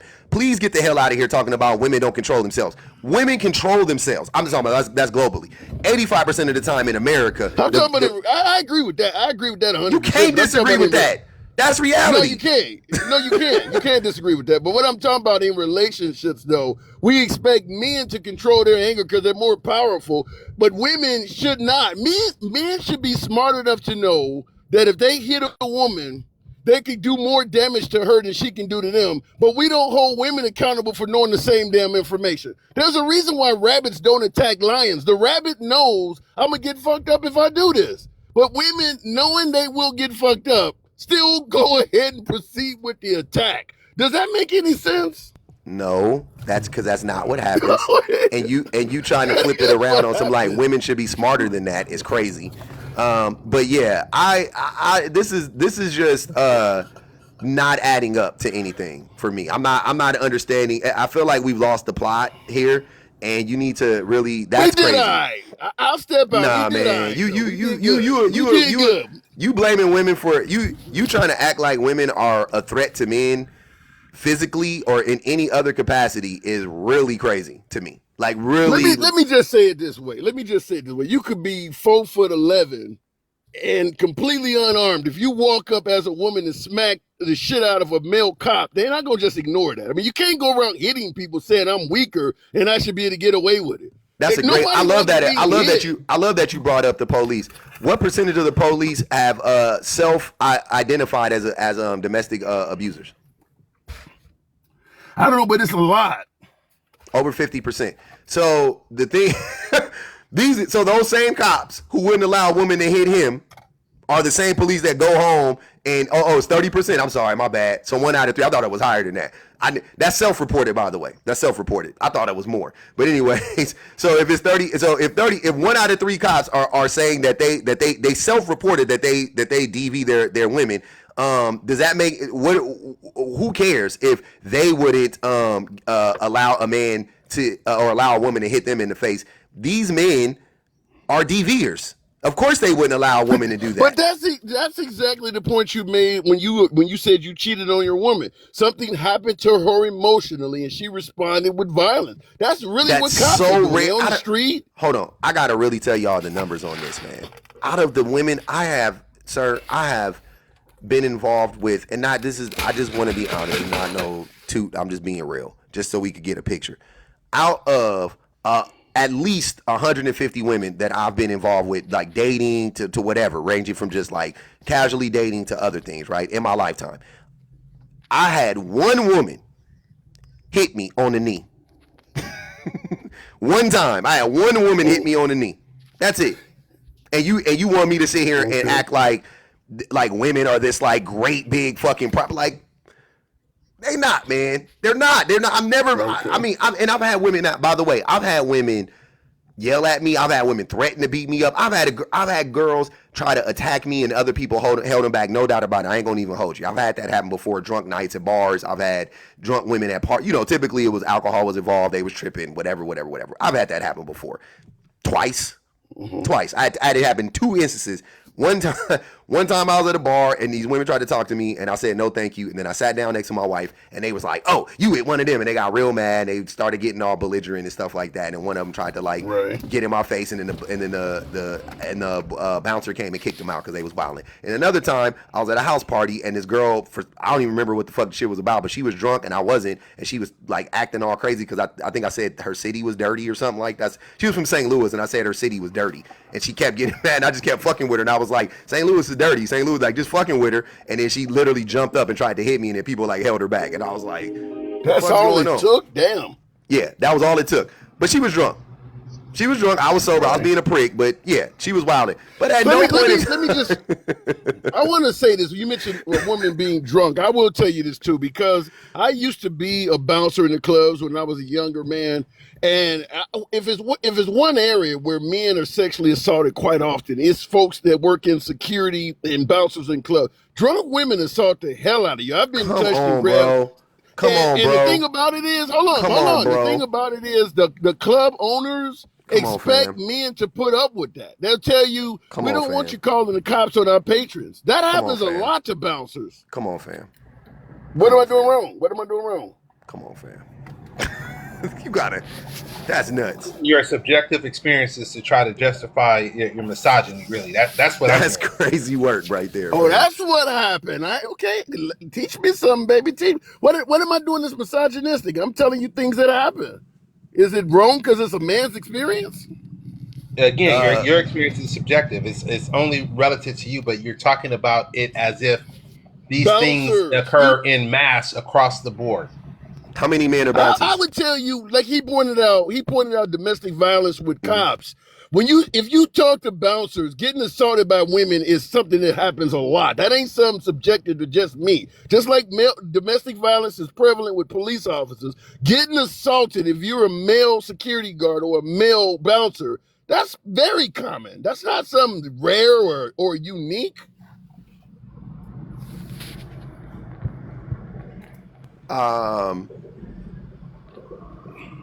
Wow. Okay. This is crazy, man. This is insane at this point. I just think we're at the point where you really don't concern yourself with things men go through. It's not as worse as what women go through, so we really don't care. I mean, that's what it sounds like. You're really not concerned with what men go through. What makes you think we don't care? Sir, but wait, I want to be clear. I'm saying as a group though. But you're right though. No. But you know what? That I agree with. Men actually don't care what men go through. Men actually don't care what men go through. When my friend Jay, women don't either. Nope, that's not true. Stop. That's a lie. Hold on. When my friend Jay East holds his like mental health Mondays and Wednesdays and those spaces for men, it'd be 4-5 men in them spaces. It'd be 4-5 men in them spaces, right? They don't want to go in there and have them conversations, right? when those men advocacy groups tried to start the battered men shelter, men didn't donate to that shelter. The shit shut down after 3 years. Men don't donate to men's battered men shelters because it ain't no fucking battered men. Where are all the battered men at? Oh my God. Where are the Really? battered men at, bro? What are we talking about? Yeah, I just think it's one of them cases where what happens to men, you don't give a damn about them. And you're talking about men don't care. If a woman beats your ass in front of a group of women, they ain't gonna care about you getting your ass beat either. What? Go ahead, Liz. Yeah, so there's a lot to unpack here. So specifically, I wanted to talk about the fact that I don't know, the hand is all I can see. When you said women are just complaining about it more, men get assaulted too, but women are just complaining about it more, as if it is a one-to-one scenario. It's not. It's not a I didn't one-to-one mean that. scenario. And True. it's not that women are That's just true. complaining about it more. It's that when you get, you talked about how you get assaulted when you're at work, when you're at the club at work. Okay, Yeah. you getting grabbed at work, a woman grabbing you is not the same thing as a man grabbing a woman, because when a man grabs a woman, he is physically stronger than she is, and he's letting her know, I do not care about your consent. I don't care whether you consent or not. And you're Assault not is. worried I get that your that point, woman, but you're assault not is worried. assault. Hold on, let her Excuse me, finish. you're not Hold worried. on, brother. Let her finish. Hey, mute You're up not real worried quick, that that handsome. woman's gonna follow you to your car later. Unmute when you. Hold on, Liz. You got to mute up, handsome. You got a lot of background noise. Let Liz finish, and then you can unmute. Go ahead, Liz. You're not worried that that woman's gonna follow you to your car later. You're not worried. Like, it is not that the level of fear and the level of threat is not the same thing. So it is not just that women are complaining about it more. And not only that, like, the thing is too, with domestic violence also, like, because you are physically stronger than she is, it's not just pure physical strength. It's the fact that you have the ability to control her. Fear is a controlling mechanism. You can control her with that fear in a way that she cannot control you. So which is a huge factor, right? Because it determines whether or not, like, she's going to be able to leave a situation. It determines everything, because she's thinking about, what can I do to mitigate the risk of unaliving? You're not going to be worried about that in a DV situation with a woman. So it's Ever. not just that women are complaining more. It's a completely different dynamic. I just really, this is crazy. I just really want to. It just doesn't make any sense to me that men in one breath will talk about how men are so dominant and so strong, and the reason why we need to lead is because we're bigger and stronger than women, and then the next breath be acting like women are these like big beasts from the nether, from like a world that we, from like a whole other world, and they're Amazonian and they're all fucking Wonder Woman, and they could whoop our ass all of a sudden, like the same men. Oh no, yeah, women are Matilda. Matilda is crazy. No, not the Netherlands. That's what I thought you were gonna say. The Netherlands. I was like, No, hold no, on no. a second. No, not the Netherlands, yeah. But no. So it's just a wild thing. Like we're always making all of these like pivots as men, as a group. We're all, and it becomes exhausting, because it's clear as day. All you're trying to do is run cover for abusers. Right, and you're trying to shift the blame to women, to women. Whether you're trying to blame the victim for saying choose better, because that's what men do, or whether you're saying that women are actually the real abusers because they grab bouncers at the damn strip club or whatever the case may be. It's fucking crazy. It's crazy. Like, that's all you're trying to do. At the end of the day, you're just trying to run cover for dangerous, abusive men. Narnia. The women from Narnia they motherfucking female warrior soldiers. Goddamn. What's her name? What was No, not Lucy? Narnia. They What weren't was special women there. no. What was Lucy Lawless? What was her name? Y'all, they all Lucy Lawless in this motherfucker. Like, come on, Xena. Yeah, Xena Princess Warriors. Like, come on, fam. At some point, we gotta accept like the reality that the average woman just ain't a threat to the average man physically. You know what I'm saying? That's why women back in the day, women had to poison their men and stuff like that. This is for educational purposes. Women had to poison their men, right? They couldn't like come at him, you know, and just whoop his ass. You know what I mean? Like it wasn't that. She had to be sneaky. She had to do it when he wasn't looking. They still do that. Women are the best at subterfuge. That's why the CIA and all these other countries equivalents to the CIA has women, because they have something that men don't generally have, which is that, you know, the sex appeal, because, you know, it's a biological imperative that men are attracted to physicality, and women offer it up so well, and they are professionals as being assassins. And even in the days of the ninja, which was an all male thing in clans, they had I don't want to say they were also ninjas, but it was like a subsect of feudal Japan times, where the women's were assassins by way of what? Guess what? Subterfuge. They would go in, say that they were something else. They were like a spy, and then to your point, they would either poison them or slit their throat when they're sleeping. Be careful with that language. Wait, real quick. So two things. Men are naturally more physically attracted to women than women are to men. I don't buy that for one bit. That is cultural. That is we're socialized to be that way. We're socialized to objectify women. Secondly, the reason for what you're describing is because of misogyny, because men don't look at women as threats. Because of misogyny, right? Like, also, if we're talking physically, I'm saying we don't look at women as threats, but there's also a misogyny because we think, oh, yeah, what could that woman do? Oh, look, she's pretty, or whatever the case. Like, that's what it's from. It's not. No, I disagree. It's not based on misogyny. That's 100% what it's from. It's because men are not that smart, and men think that men think that all women are at a disadvantage. They think all women are. So all you have to do is, hold on, illogical, listen. You can't talk while I'm talking. So all you have to do, if you're smart, if you wanna bring down men, all you have to do is equip a woman with the right tools, and men know that she can bring down a man easily, because a man will never see it coming, because men are misogynistic and they think that women are incapable of doing these things. That's what I'm saying. So before I continue, right, because I don't want to start a diatribe when I just misunderstand you. I am a words have meaning kind of person, right? And you keep saying misogyny. So in order to be misogynistic, you have to. Can you define misogyny? It's a hate or a disdain for women.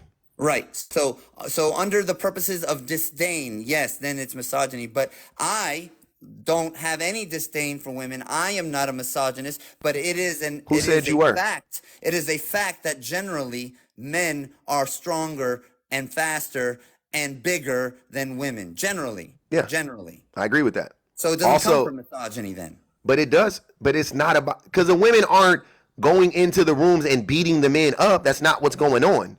You said it's subterfuge, right? So they're doing other things. They're coming at them from different angles that the men don't see. And I'm telling you, the main reason why men don't see that angle is because they think less of the women.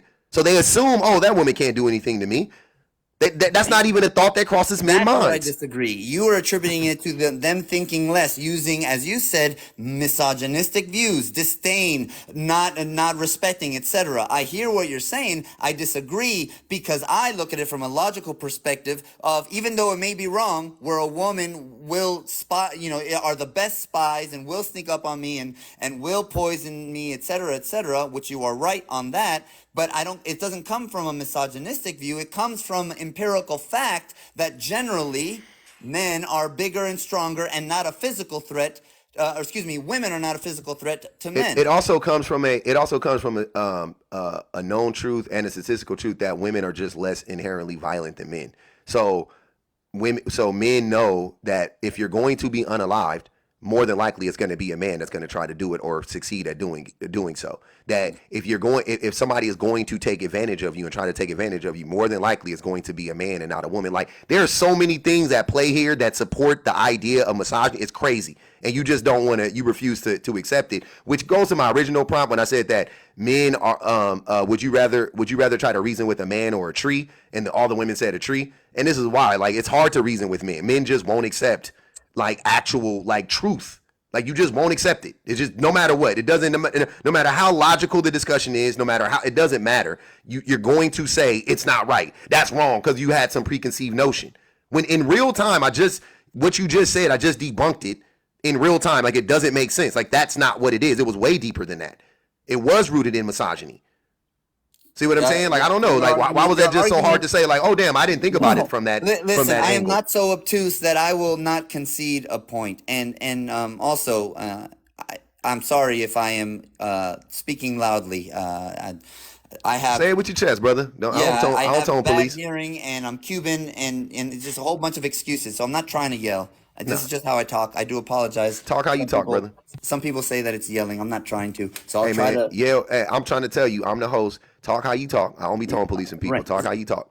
Thanks. So the only thing I'm trying to convey, right, is that I vehemently disagree with you that it is quote unquote based on misogyny, because based on your logic, all men are misogynistic. I never said all men are misogynistic. If a man, okay, let me rephrase. Every man that thinks a woman is not as physical as him or as men in general is a misogynist. No, you missed what I said because it's not about the women who you're describing. They weren't going into these spaces and then fighting the men. That's not how they were unaliving the men. That's not what they were doing. They agree. were poisoning. They were right. So it's not about the physical. That's not what I was saying. It's about the likelihood that these women would do it. That's what I'm saying. So the men go. I just said how they do the math, because I would do the math the same way. I would do the math the same way. If you wanted to, look, I'm gonna just put it out there. If you wanted to hurt me, the easiest way to hurt me would be would be through a woman. You see what I'm saying? Because I would even me, like I wouldn't be like, oh, let me like be on defense with this woman. I gotta watch my back with this woman. Like, I wouldn't be like that. Like, generally speaking, I wouldn't be like that. With men, I'm definitely like, I'm peeping and I'm watching and until I feel comfortable. But with a woman, I'm not. With a woman, I'm not thinking like that. I'm like, oh no, more than likely. Once again, this is stuff that's going in my brain quick. This ain't like I'm really having these thoughts, but I'm saying let's slow them down, right? More than likely, the woman isn't here to harm me. History and reality would tell me that this woman is probably not here to harm me. So right off the rip, my guard is down. Then you want to add to that the physicality and all of that. Okay, cool, I'm with you. Because now it's like, and even if she wanted to harm me, I can protect myself in theory, right? In theory, depending on what she was going to use to harm me, her weapon of choice. Now, if it's hand to hand, I'm good. I trust myself 99% of the time with the woman. But if it's, I don't know if she has a weapon. I don't know if she's. I don't shoot guns, pew pews. What if that's what she does? She got something up her.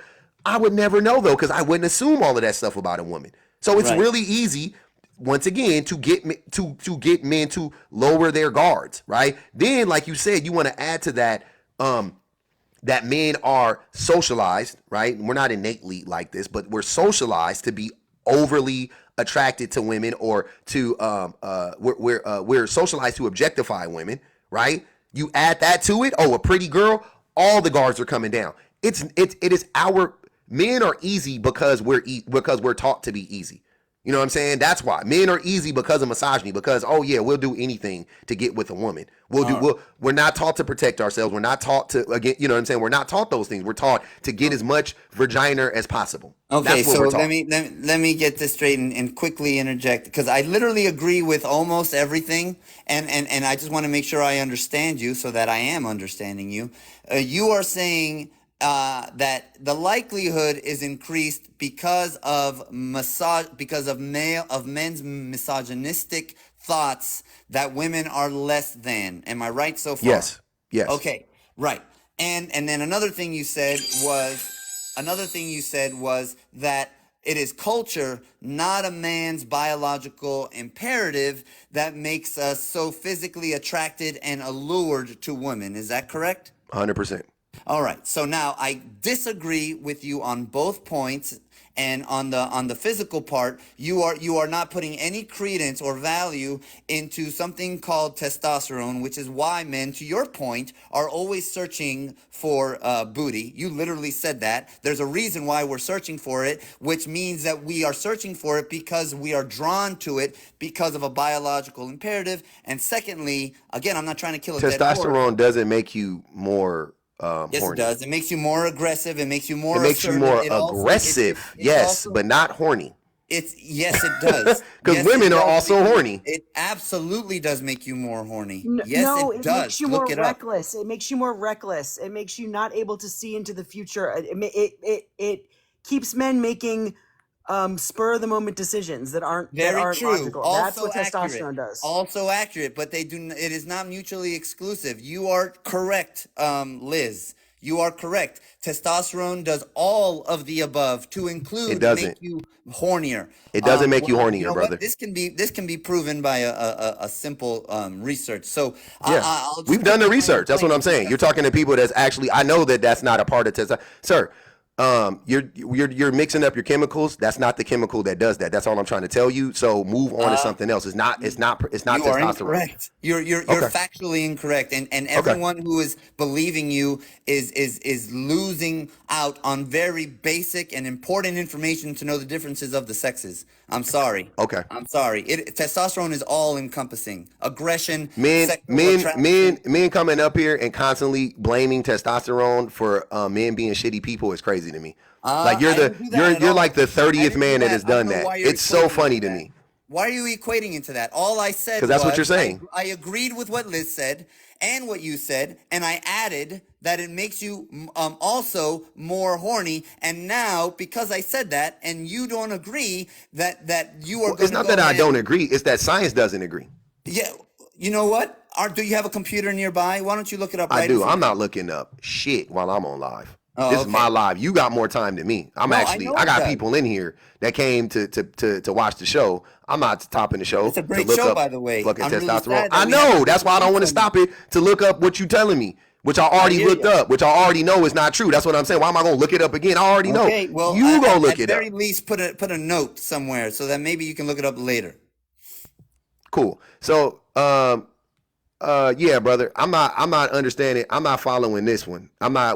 This is crazy. But I would also, real quick, we done went down a whole damn rabbit hole. Yeah, sorry about that. No, it's cool. We went down a whole rabbit hole because of Mr. Handsome. And he left, man. He didn't get to talk for a while. I wanted that man to keep going. But yeah, so I would love to get back to the prompt. If Okay. we can. Yeah. If we can. LJ already spoke on it. Liz, did you want to address the prompt? Yeah, I just wanted to say that a lot of what this goes back to is emotional labor. I know you were talking before about how if or I think it was somebody in here who was saying like, well, why don't men just hire a cleaner, or why don't they just hire like a nanny, whatever it is. Like the reason why men want to get married, because they do, men want to get married, men want a wife, because like they know they inherently, and I'm talking to somebody who does stay home, they know that like all of these people that you could hire, no matter how much money that you could pay them, is not going to remember the doctor's appointments, is not going to physically be with you, is not going to listen to your problems and all of these things. My husband threw out his back the other day, right? He was in bed for 4 days, could not move. Damn. Okay, I was waiting on him hand and foot 24/7. You're not going to be able to hire somebody who's going to do that. Right? Not at all. That is why they want a wife. And a lot of sociologists now, like in the past few years anyway, are talking about the unpaid emotional labor that women do, and how it's completely devalued because it's not even considered, right? And that it's taxing, and we don't talk about that enough. And that's why I find it so ridiculous that men were like, would you She got a call. Well, here, Hold on, I'll answer wait. it Hold on, too. wait. Sorry. Let her Oh no, you finish. said bring it back to the prompt, Hold so I'm on. not No, gonna no, do no. it. She, That's why she's I not find done. it so Go ahead. ridiculous. Yeah. That's why I find it so ridiculous that women that they started saying, "Who would you rather tell your feelings to, a tree or a woman?" You know, because I'm assuming that's where you got your prompt from, right? Yep. Like, do they ever consider like who we would rather them tell their problems to? No. Please talk to the tree for once. They tired. The girlie said they tired of it. Oh man, they said they tired of that shit, man. And I can see that. I couldn't imagine. Hey man, here's the thing. Men don't be wanting to hear. Men don't be wanting to listen to women talk about their day. Right? As a woman, like I'm gonna ask the women, no, you know what? I don't want to do that because that's gonna put your husbands in harm's way. I don't want to do that. Y'all with these men, but to the girlies, to the women in the comments, do you guys believe that? Put a 1 up if you think that men want to hear what you have to say. Just generally speaking, like just sharing the thing you went through for the that day, or just general. Put a 1 up. Put a 1 up if you think most men want to hear that. Put a 2 up if you think they don't. Sorry, put a 2 up if you think they don't. Because I would venture to say that most men don't want to hear the shit that women be saying. I would venture to say that. I've seen it before. I've experienced it personally. It is a weird feeling for a man, as a man, when you find out that you really don't like women because you don't want to listen to, like, when you really like, when that shit hits you one day, you be like, damn, that's crazy. I be really not listening to her. Like, I really be like, can't wait for her to finish. You know what I'm saying? Like, whatever it is. Like, my wife will be telling me stuff. She used to tell me shit and be just telling me about her day or whatever. And I would just be like, in my brain the whole time, I would either be checked out or I would be on some like, can you hurry the fuck up so I can get back to doing whatever I'm doing? And That shit was crazy.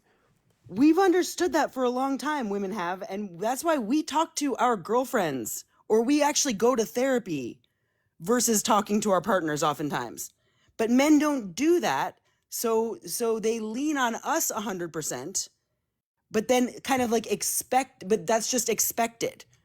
There's an entitlement to that with men. But meanwhile, women, we don't feel entitled to men's emotional labor. At all. Evie said something here, and I don't want to laugh, but this shit funny. She said, my ex said he was sacrificing a lot by listening to me talk about my day. Hey man, you niggas is reckless. That's crazy. That's nasty work, fam. Wow. Not the you should feel honored. Not the Kanye you should be what'd he say? That I could even show up to this fake shit. You should be honored by my lateness. That I should even show up to this fake shit. Like, goddamn, this is crazy. Y'all gonna have to knock that off at some point. But yeah, somebody Lou said y'all could tell that men don't want to hear y'all, and that's the thing that I had to, for me personally, that I had to adjust.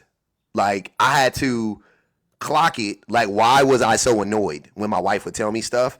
And then I had to adjust. And now for me, it's night and day in my brain and how I act when my wife talks. I more times than not, because I catch myself being rude, but more time, I put down my phone, I look at her in her eyes, I respond when she's talking, I have conversations with her. You know what I'm saying? I'm way more deliberate.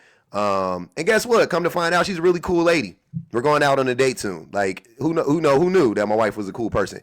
But yeah, so I do that. You know what I mean? Like, but you got to do it though. You got to like acknowledge that you are in that place so you can adjust. But so many times we don't want to adjust.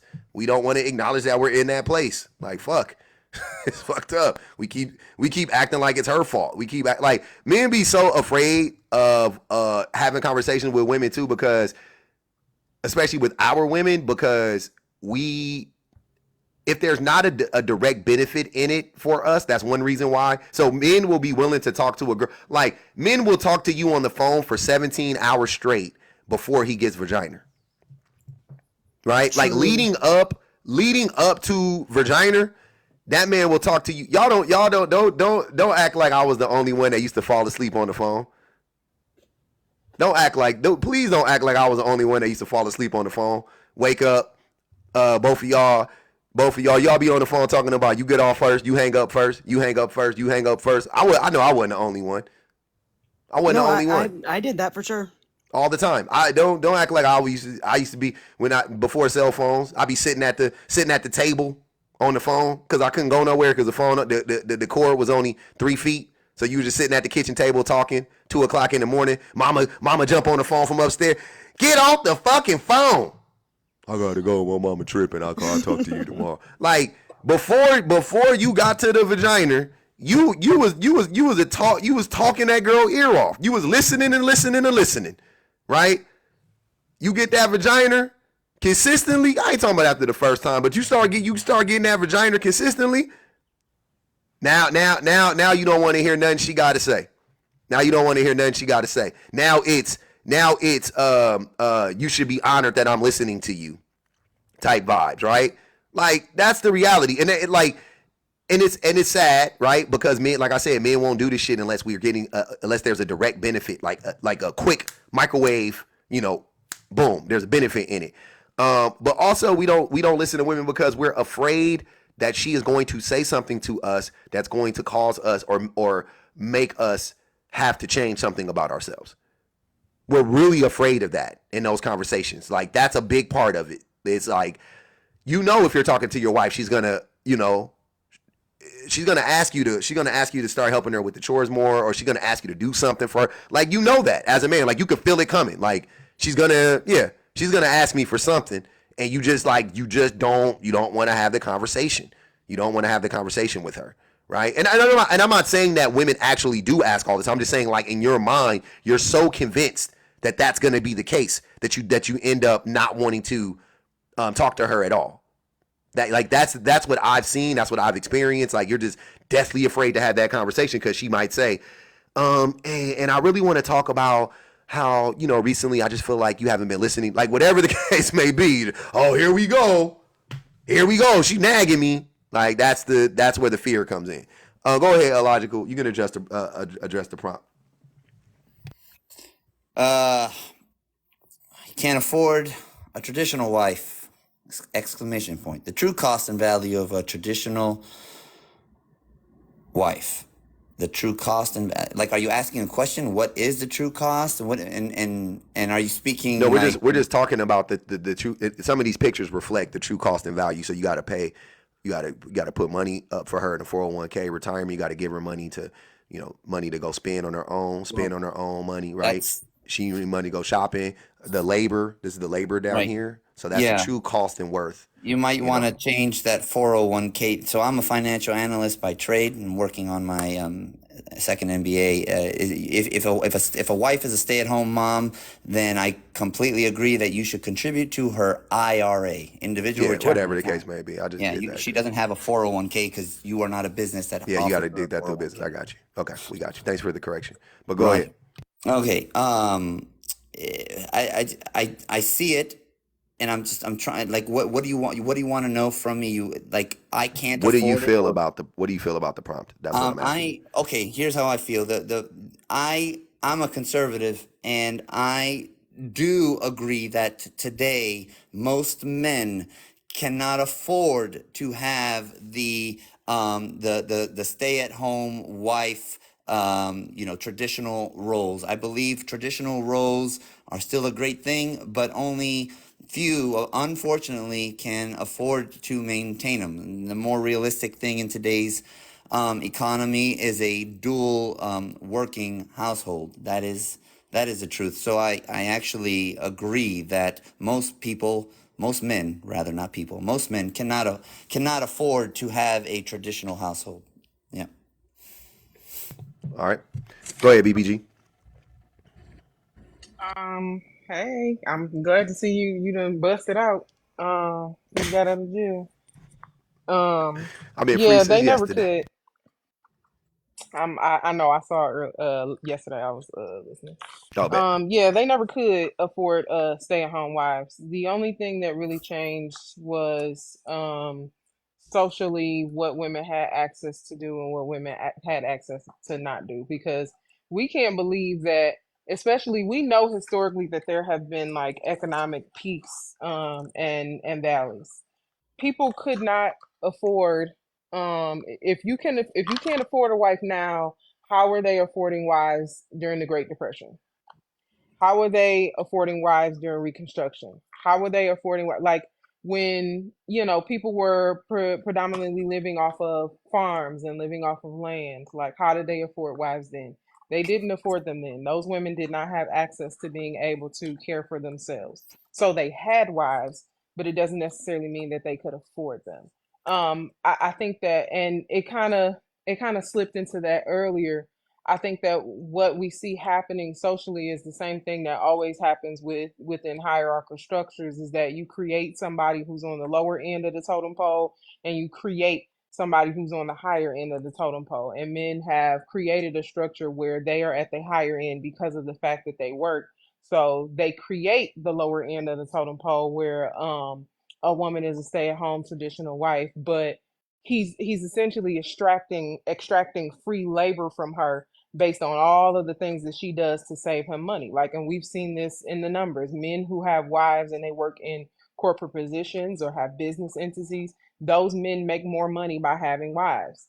They make money because they can make that wife the secretary. They make money because if they have children, they don't have, a lot of them aren't figuring out childcare or figuring out their own clothes. The wives are spending more money on furniture and electronic appliances. It's like literally all of the things that you need day to day. She's spending more money, more time, and more effort into those things.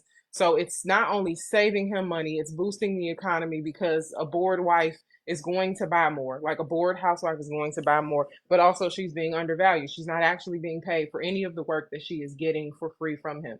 And the excuse is supposed to be that, well, the reason why he needs a wife, or he needs a wife that's attentive, that's giving him sex all the time, is because of his testosterone. Like the biological differences always are supposed to explain why it is, people are trapped in these roles that don't actually work for them. The traditional wife is so because women just like to nurture. They just love, it's in their nature to want to care for kids. It's in their nature to want to care for their husbands. It's in their nature to, want to be loving and caring and kind. And on the other hand, men have testosterone and it makes them want to have sex.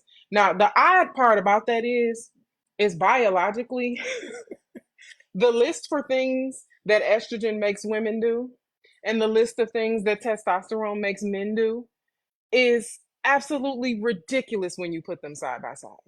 Because of the fact that, again, we hear reiterated over and over and over again that the only thing that testosterone is giving him is aggression and a need for sex, and conveniently enough, estrogen is giving her the need to want to take care of him and a bunch of other people. Like those, we can see very visibly how those things are conflated to promote social ideas and social norms. So I think that it's a big time excuse for men to be able to continue to extract goods from women, especially when we live in a society where we know that the traditional wife trope isn't a thing anymore. The likelihood of it existing is like legit so slim to none because of the fact that women are working more. And they're working more because even if they want to stay home, they can't afford childcare. They don't have a choice but to stay home because they can't afford to send their kids to daycare. So they have to stay home. But for the majority of them, once their kids are school age, they are working and they're still doing the majority of the childcare. They're still doing the majority of the housework. So I think that the traditional wife, the man not being able to afford a traditional wife, that has always been the case. It ain't new, and it probably never will be new. Yeah, I don't think men can afford it. Also, I don't think most men deserve it. Yeah, I don't think most men deserve it. But in the thing that's so funny about how we address this problem is instead of men, because men say they'll say that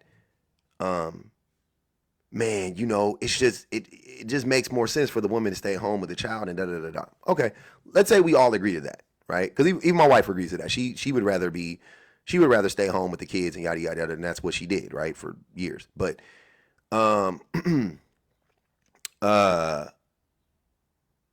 the thing is that instead of men, if men really were concerned about having somebody at home with the family and blah blah blah blah, instead of us trying to control the women and to like I said earlier, try to get the women to shrink down into this box, we should be trying to shape society in such a way that we will be able to come home and stay home if we need to, or women can, or and that we have childcare available to everybody, and that we make enough money to where we don't, but also at the same time we don't got to work 40 plus hours a week. We should be able to work 20 hours a week and provide and contribute to society immensely and have a great society, but then also be able to be home by the time our kids go to school. We can change the scheduling for the school, right? 7:30 in the morning. We can change that.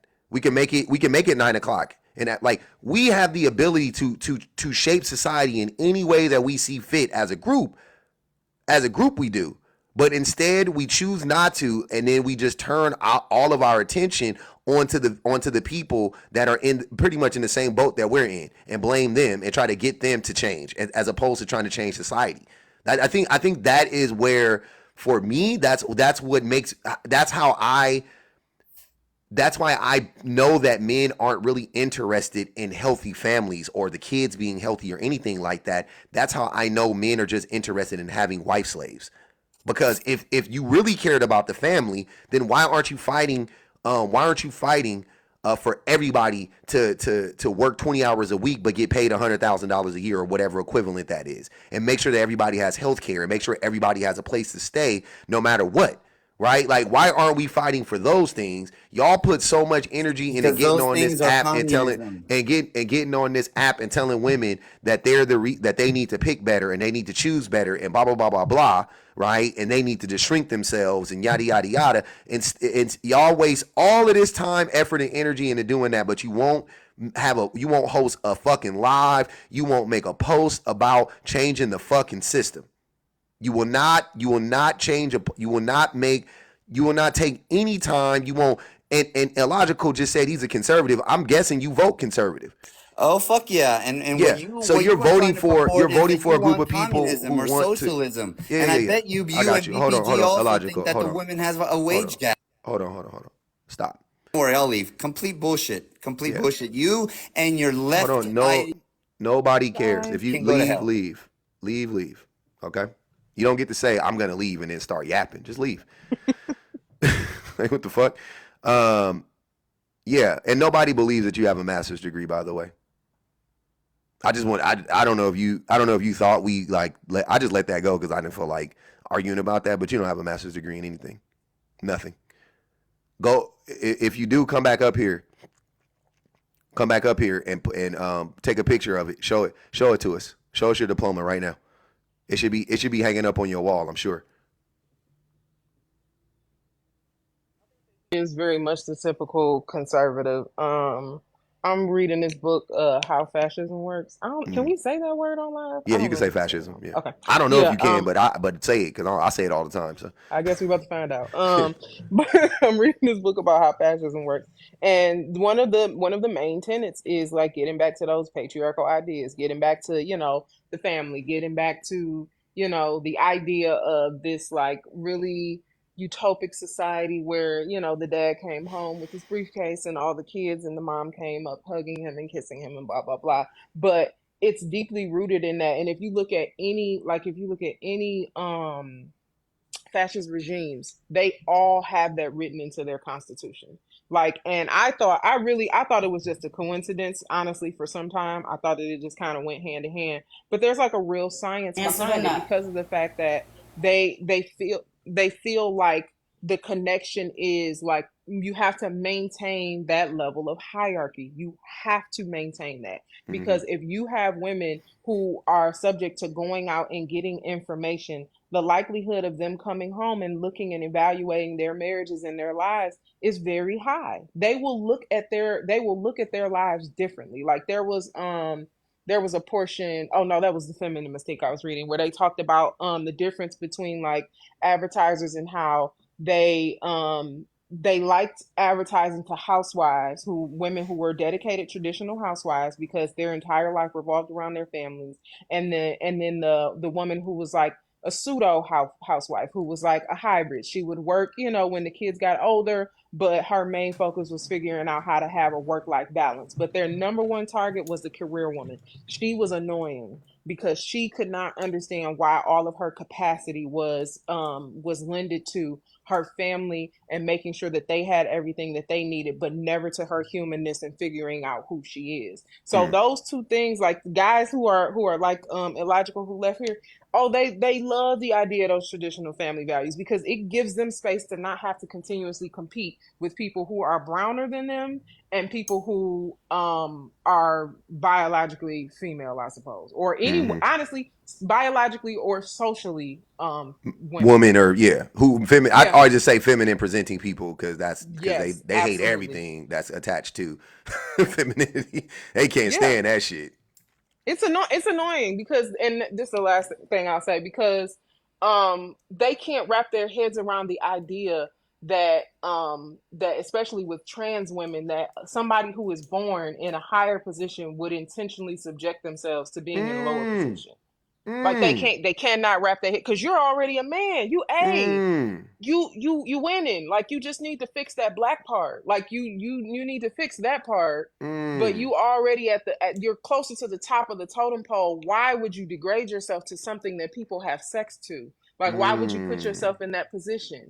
And that's a Damn. lot of the reason why when you hear these debates, if you notice, I promise you, just listen, scroll on TikTok. You may Mm. end up on the wrong side. I don't know, but most of these conversations are never ever ever about trans men, because they can understand why it is a woman would want to be a man, but when they talk about trans women, they cannot understand why a man would want to be a woman.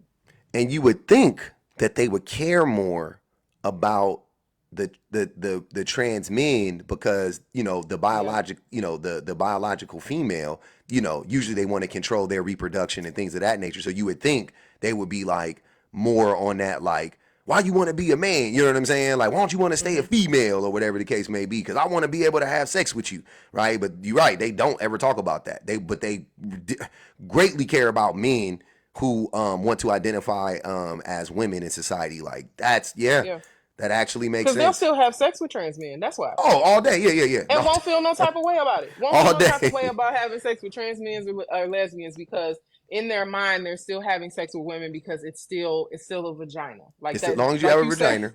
Mm-hmm. No, I was about to say, you said that earlier. Like as long as you get to the vagina, Mm-hmm. like that's you're winning. But again, men have something that penetrates. Men have something that you don't. That's not a shared experience. You're having sex to women. That's why that's why they can rationalize having separate segments of women that you love and separate segments of women that you can have sex with. Like those conservative conversations never involve men being chased. It's about men going out and sowing their wild oats, and then eventually being able to find a woman Mm. that they can impregnate that hasn't been touched by multiple phalluses. But it's never a matter of like, oh well, trans men are off the table. No, when the lights is off, It's all or the when we same. lay down, it's Yeah. all the same. Except it's not, sir. That is a man. Hey, here's a man. You know what's funny? You know that dude Dre. He makes a lot of funny videos, and he be talking about star-studded summers and shit like that. And he just be like in love with like masculine presenting women. Like that's his thing. Mm-hmm. Um, the men that be in the comments and the men, even me, like I'll be laughing, but I'm not on a, I'm not in a, I don't think about them the same way anyway. You know what I'm saying? But like, but just the amount of men who would like wholesale reject that if you flipped it around, they be in Mm-hmm. there like, me too, nigga. She got ass and she got titties. She still got titties. Like it's always, it always comes back to that. But then it's funny because they will go to the extent to unalive a trans woman who has the Mm-hmm. same, you know what I'm saying, who has a vagina Mm-hmm. and has breasts and identifies as a woman, but like they're not a woman, and that's gross, and that's the worst thing on the Yep. planet. But the women who are the biological female who now identifies as a man with a beard and whatever Yep. else he got going on, that is still a one. Like what? They'll That's brag about it because crazy. they've conquered a man. It's in their mind. They have conquered Mm, and turned, because a lot of women, if you talk to women who identify as lesbians, they will tell you on a consistent basis that men consistently flirt with them, and they threaten them with force, yeah. because they will say, I'm gonna turn you out, I'm gonna turn you back to me, and I'm gonna like that's what that is for them. So if they get to the point of having sex with a trans man or a woman who is lesbian, then now I've done the thing. I have converted you back. Never mind the fact that you haven't, but Mm, I've converted you back successfully. The idea of having sex with a trans woman, they will never, ever, ever let that get out, because of the fact that they don't want people to even have the idea that they may have been penetrated. They don't want that idea anywhere in the world, because that's something that's disgusting. Never mind the fact that they love the idea of penetrating women, but it is disgusting to be made female. hold on. I'm a Mr. Facts wants some attention. Public exposing his desires for trans. Laughing emojis. A, I don't have desires to be with anyone. I have a wife. I'm good. Secondly, if I did, I wouldn't feel no type of way about it. I would openly talk about it. I don't give a fuck. I'm not like y'all. I'm secure. I don't give a fuck, but I don't. But I just think that it's having this conversation and unpacking my own transphobia and homophobia, and when you talk to people who are um, have more understanding in these issues, sometimes you see things that you didn't see before, and that's pretty much just what happened to me right now. So I'm sorry if that made you feel uncomfortable, but those of us that are doing the work, it doesn't make us uncomfortable. Like I don't care. You can think whatever you think. That's not like like I'm supposed to be embarrassed or anything by that. I don't think you're paying attention. I'm actively trying to unpack my transphobia. If that were to embarrass me, that would mean I'm very transphobic. You see what I'm saying?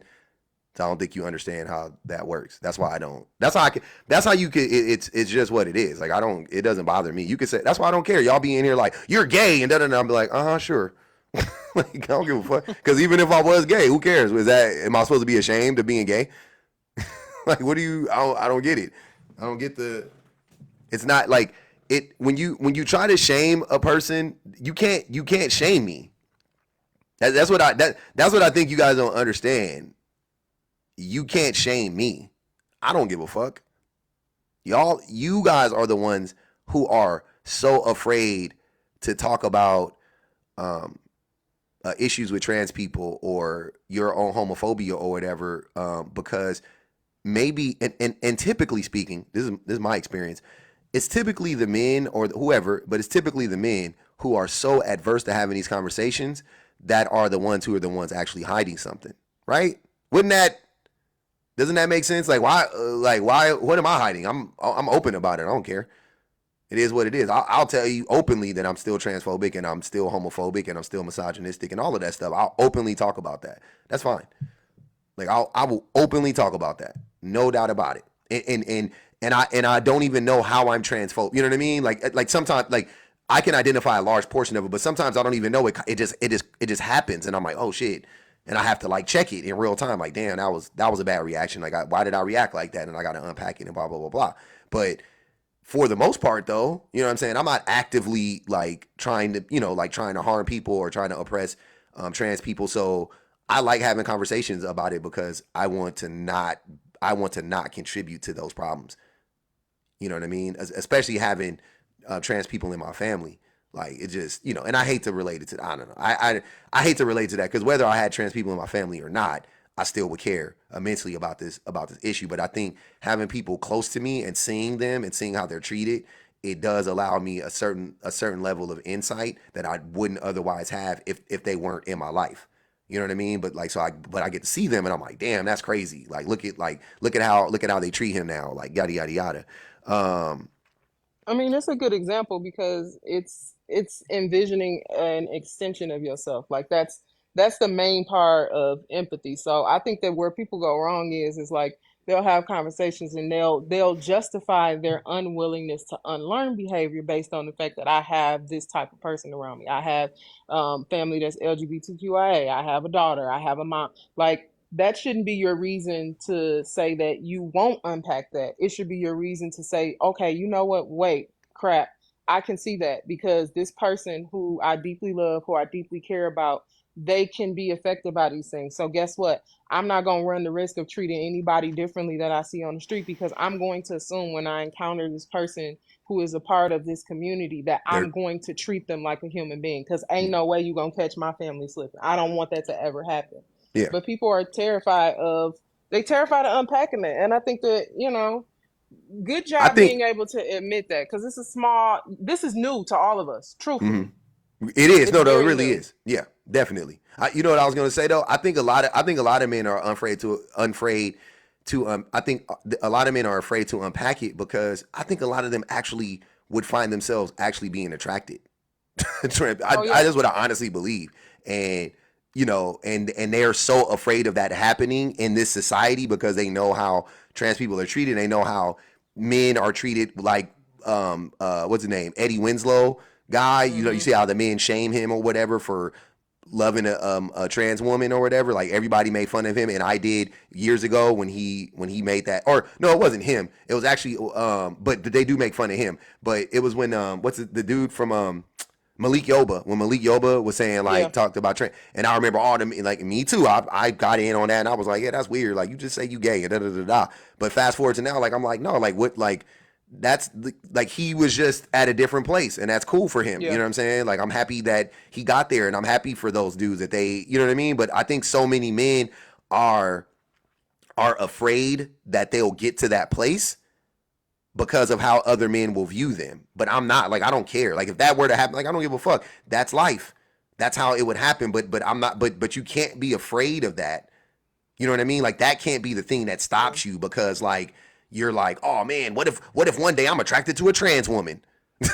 Like, you see what I'm saying? Like, it's just a Yeah. weird, like, okay, like, who gives a fuck? Why are you, I don't Who know, else man. is gonna even know? Like be for real. But and even with that, like not being able to separate attraction with sexual desire. Like you Two can totally be different things. attracted to someone. It's very different. And I think you and I both know this from being married. You can look at a woman, I can look at a man, and I've told my husband, oh my God, this man dressed to a T.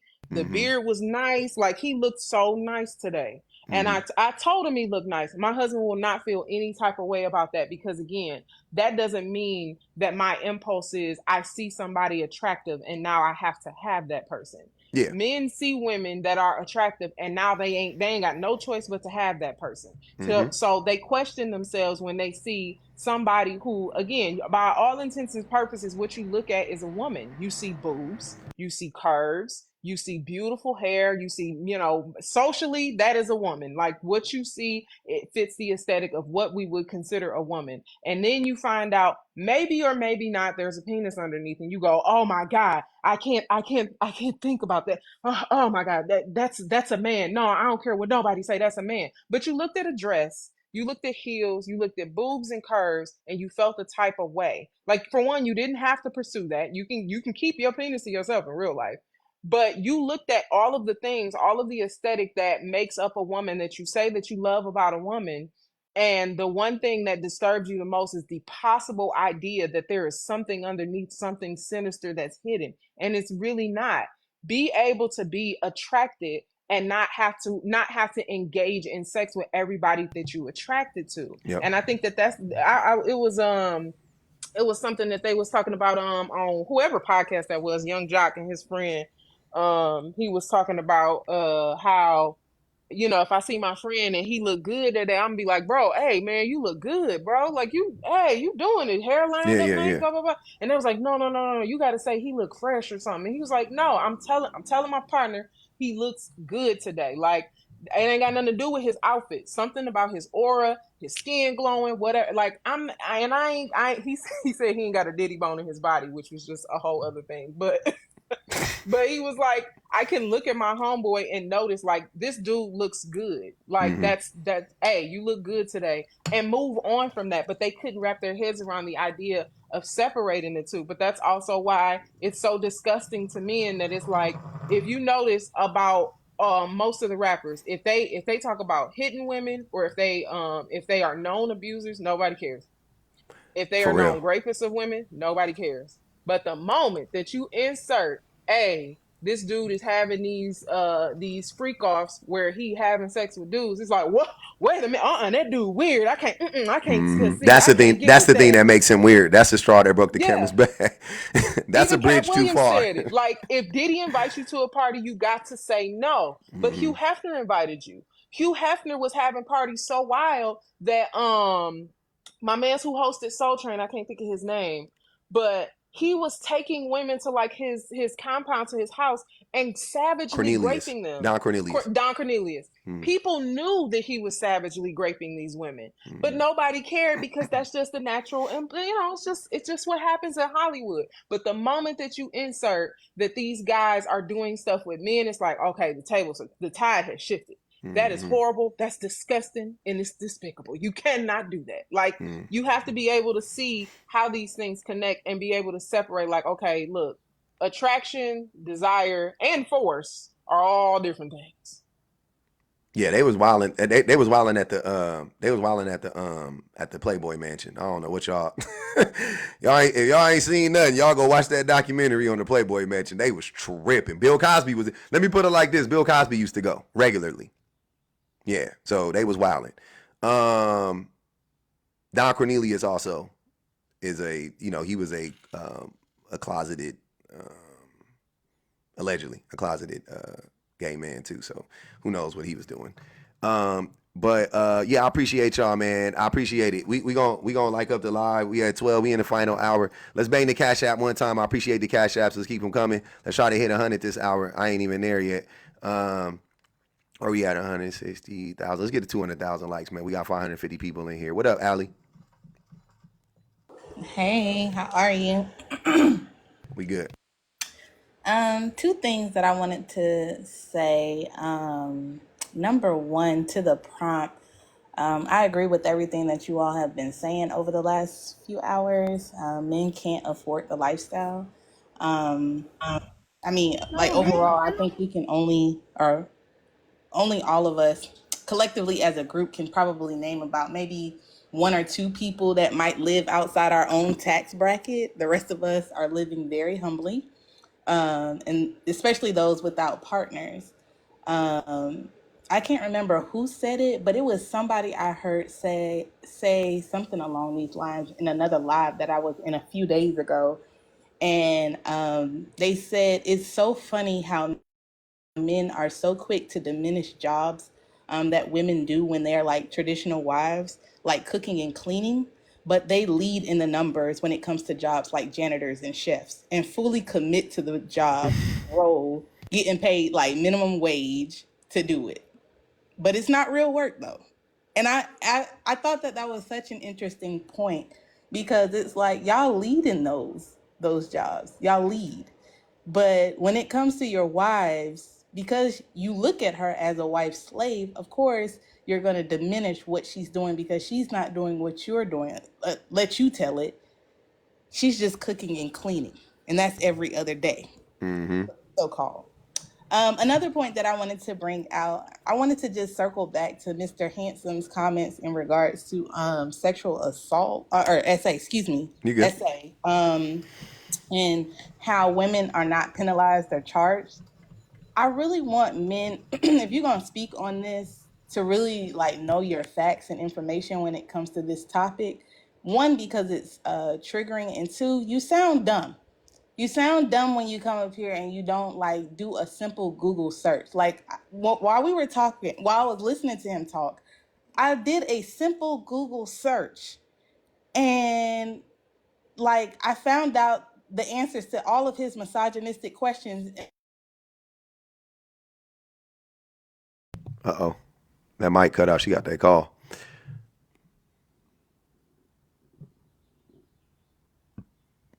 Allie, come back when you get ready. Go ahead, Nikita. of women Oh no, will no. Oh, never mind, experience Hold on, SA. wait. You cut out for a long time. You said you found the answer to all of his misogynistic questions, and then you cut out. I don't know. We didn't hear nothing after that. My bad. Can you hear me? Yep. I can't stand AT&T. Forgive me. Let me Nah, move the phone you over good? here. What I was saying was, what I found in the Google search was, according to the National Sexual Violence Resource Center, 81% of women will experience SA in their lifetime. Mm-hmm. False 81%. 81%. I said 80%. That was crazy. I was just off the top. Okay, damn. All right, yeah. 81%. And I know that to be factual because when you had asked the question, I don't know which exactly how you asked it, but anyway, you said something about SA and everybody was like me. That's when I said if I bet you that if we asked all the women in here have they ever been SA'd, 80% of them would say me. But So yeah. get this. The research that I also found out was that false claims from women fall between 2 to 10%. Yeah, I went high. That's what I said. I always go high just to make it, you know what I mean? Because even worst case scenario, you're talking 1 out of 10, but it's 2 to 10%, right? So really, you can go Right. low if you want to, and 2% is fucking almost never. That's 2 out of 100. Like, Right. it almost never happens. Right. And then I even went so far as to look up just some recent reports that had recently happened. There was one that Fox News had reported, and I don't really give them too much credit, but I'll just quote it here. In August of 2023, a South Dakota woman pleaded guilty after making false grape claims toward a man. She was sentenced to 2 years and reported to have to pay back $17,245.26. And then more recently, there was a January 2024 case where a Nashville woman called the police and falsely accused a male coworker of groping her. She faced a felony charge and had to pay a $10,000 bond to get out. And I think she's currently awaiting her sentencing, if she's going to get sentenced or not. I don't know. But I mean, him asking those questions wasn't coming from a genuine place. And I know they weren't coming from a genuine place. But if he's still in here, I just wanted to say, Mr. Handsome, and you might need to change that name. I also looked up the next National SA Conference for the year 2024, just in case you were interested. It's going to be held in Washington, D.C. at the Washington Hilton off of Connecticut Avenue. And it's going to be from the dates August 14th through the 16th. Girl, he ain't going. I know you don't really give a damn, but I think you should know, just in case you were truly, truly concerned and interested, and if you were really worried about people being able to like claim back their time and their autonomy over their bodies, since you care so much about the men's. And then I also wanted to know if you had ever recently or in the past attended any of those male shelters for SA victims. I know you haven't, because you really don't give a damn. What You're shelters? utilizing and weaponizing those experiences of those people, those victims, to prove a point that you really hate women. So I just rather you just move along.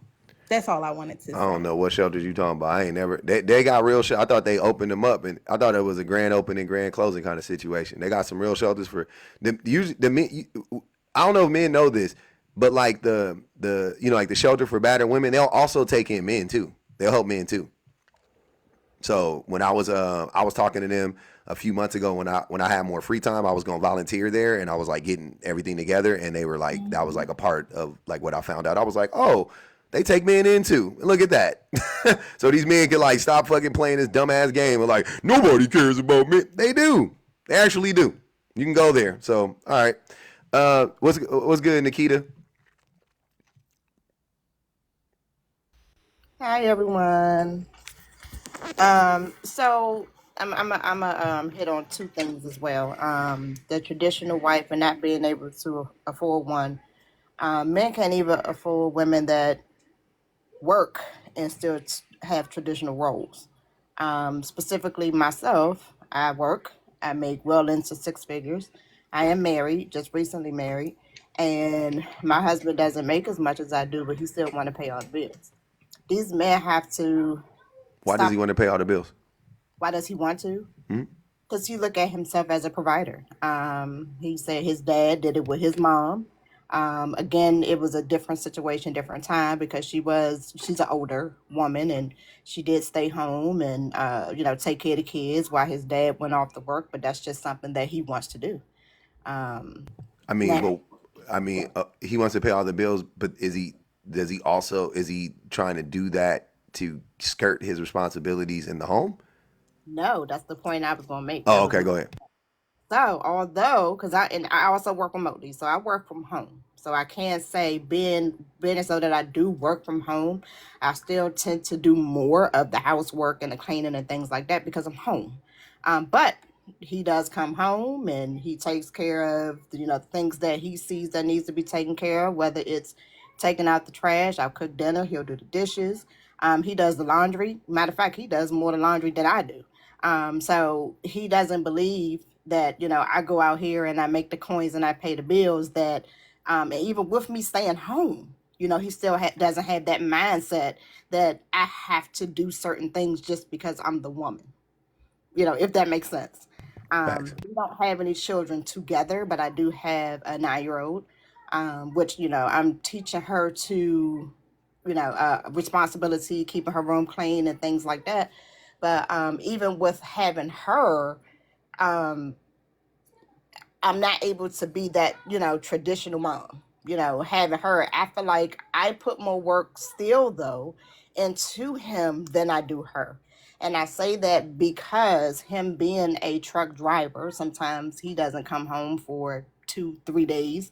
There are things that I do for him outside of domestic, like make his doctor's appointments and things like that. And I do it because I want to, not because I have to. I'm sure he can if he needed to. He did it before he met me. And I think that's what a lot of men miss. What were you doing before you met me? How did you go to the doctor? Who went to pick up your prescriptions? Like, who did that stuff for you? Who paid your bills? Who kept your house clean? They And, didn't.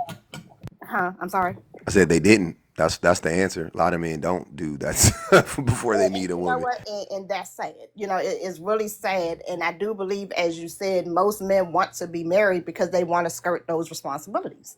They don't want to have to do those things. I lucked up. I feel like I'm blessed. I do have a husband that helped me out a lot. I don't feel stressed. I don't feel like, I don't want to be married. I'm actually enjoying the married life. I'm hoping that this is who he is and not his representative.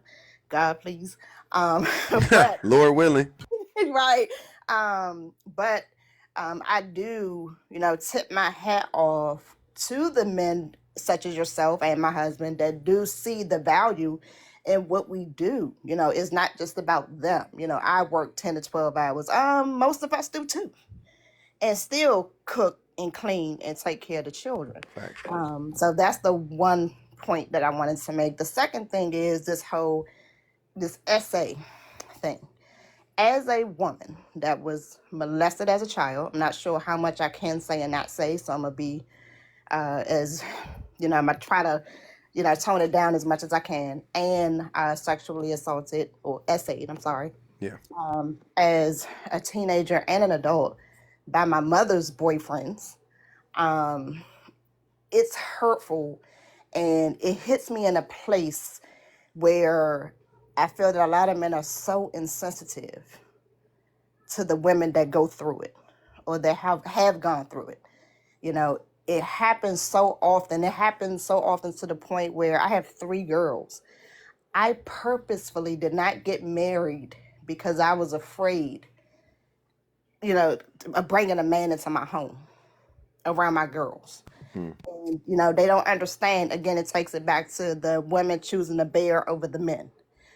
I would move a bear in here before I'd move a man into my home because I want to believe that I would choose right, but one of the men that molested me as a child told us, I would never touch a child, I don't believe in that. And men that do those things should do it. And then he turned around and he did it. So it's almost like you're really putting your trust into a person that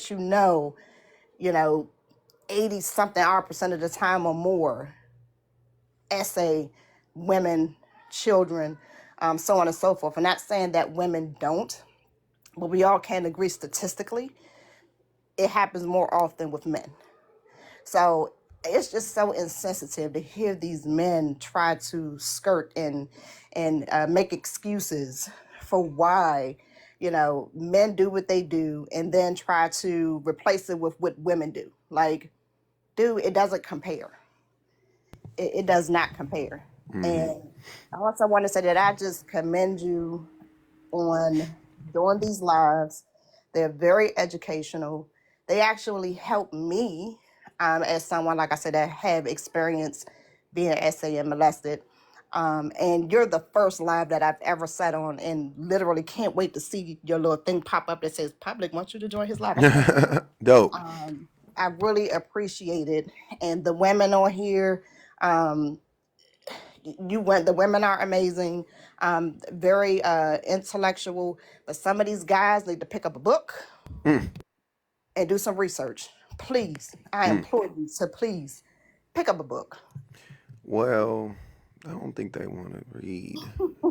I mean, educate yourself. And if they listen to us, which most men want to tell us what to do, they want to tell us about our bodies. They want to tell us how we feel rather than listening to us. And then it goes back to what you say about the misogyny. It's just this idea that they know us better than we do.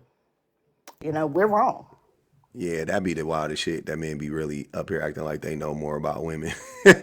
Like, I'd be like, man, this is crazy, man. Y'all, everything y'all say about them be the complete opposite of what I've realized or what I've learned. It's wild. But yeah, Nikita, I appreciate you coming up, and definitely come up again whenever you got some time, whenever you feel free and the prompt compels you to do so. Thank you. All right. Okay, what's good with it? Hey, free my dog till he free. And y'all ain't put shit on his books when he was gone, and you wasn't with him when he was shooting at the gym. Okay? Make sure you put something on his books next time. Who you talking about, Kay? Oh God. Everybody up in here talking about, we missed you, the streets been dry, and then a nigga go to TikTok jail, y'all don't put shit on his books. That's fake as fuck. But anyway. But nah, I think BPG, I was waiting in the queue when BPG was up here. I think BPG pretty much cleared the whole thing about the traditional wife. It's not a now thing, it's a never thing. Like, they ain't never been able to afford no traditional wife, and they've gotten off on getting free labor from women. I mean, shit, it affordable. I mean, quiet as it's kept, you ain't got to cook your own meals, raise your own kids, clean your own fucking house. You hit a lick. You know what I'm saying? You get a traditional woman, you hit a lick. But a lot of men, like Mr. Ugly, don't see the value, because I refuse to call that nigga handsome. I don't know what the fuck y'all be smoking. Hey man, his name is the handsome liberal. I'm gonna call that man the handsome liberal. I ain't gonna be disrespectful. Hell no. Hell the fuck no. That man that was up here earlier, he, like, men like him that don't see hey, and this one just woke up. The whole time he been asleep as soon as I start talking. But anyways, he doesn't see the value, and men like him don't see the value in what women do, and the way they try to downplay it again so they can continue to get something for nothing, so a woman can just be grateful that he's paying the bills, is diabolical. Because you'll hear people like Nikita say, oh, he do this, and this, and like, honestly, it is the bare minimum. Like, it's still, the shit don't be moving me. The shit I be hearing from the women sometimes that the men do, and the things that the men be saying that they be doing, I be like, okay. the shit is not dramatic. The shit is not like, that's why, like, listen, when you said something earlier about how niggas be just wilding, like the way that, when you said when your woman be talking and how y'all just be not listening and be dismissive of shit. And I say, that's why I say the fuck what I want to say. And I don't give a fuck, like, because I know actually, like, Phil is the first man who be like, you all right? Everything okay? What happened? You want to talk about it? Like, he's actually the first guy who's ever done that for me. But again, Interesting. that's still the bare minimum. Yeah, no, that should be happening. Right. That should be a thing. What I say is that when men for men to treat women the same way for men to treat women the same way women treat men is not an accomplishment for men. You know what I'm saying? Like that's once again, that's that bare minimum shit that we be talking about. Like, so women treat men like human beings. The day men treat women like human beings, that's where you can start to build. You see what I mean? Like, you got to get the foundation right, and then you can build on that. And then I don't know what you could do beyond that, where I would be like, oh man, you're going above and beyond. Like, I don't know about that. I don't know if I'll ever feel about it. I don't know if I will ever feel that way about what a man, when a man does whatever he does. And I do feel that way about women now because it's not reciprocated. It's not because the amazing things that women do for men is not besides having a baby, that's shit is crazy. But y'all don't do that for us, by the way, but whatever. But beyond that thing, right, that act, the things that why I'm like, man, that's amazing when women do this stuff is because they don't ever get poured into. So that's the part that's amazing, that even though you're being abused, even though you're being neglected, even though yada, yada, yada, you are still pouring into this person. Wow, that's amazing. You see what I'm saying? Like, right. But the act in and of itself, cooking and cleaning and blah, blah, blah, blah, that's not amazing. That's just what needs to be done. You see what I'm saying? Like, those are the things that need to be done. My thing has always been, wow, that's crazy that you are still doing that, even though this man cheated on you, even though this man has never, like Kay, you just said, even though this man has never asked you how your day was going, you're constantly asking him how his day is going, and da da da da da da. That's amazing. That, because I couldn't do that. Oh no! Don't to my Phil is the first guy who's ever done that. No, I know. I'm saying I was saying for the men that didn't do that though, and you would still be like pouring into them and blah blah blah blah. I splurged for that nigga birthday and everything. That nigga broke up with me right after his birthday. Then he was begging for me to come back when I moved to Georgia and left his ass in Florida, and he was begging for me to come back, and I said, "Come back to what? You got me fucked. You got one time."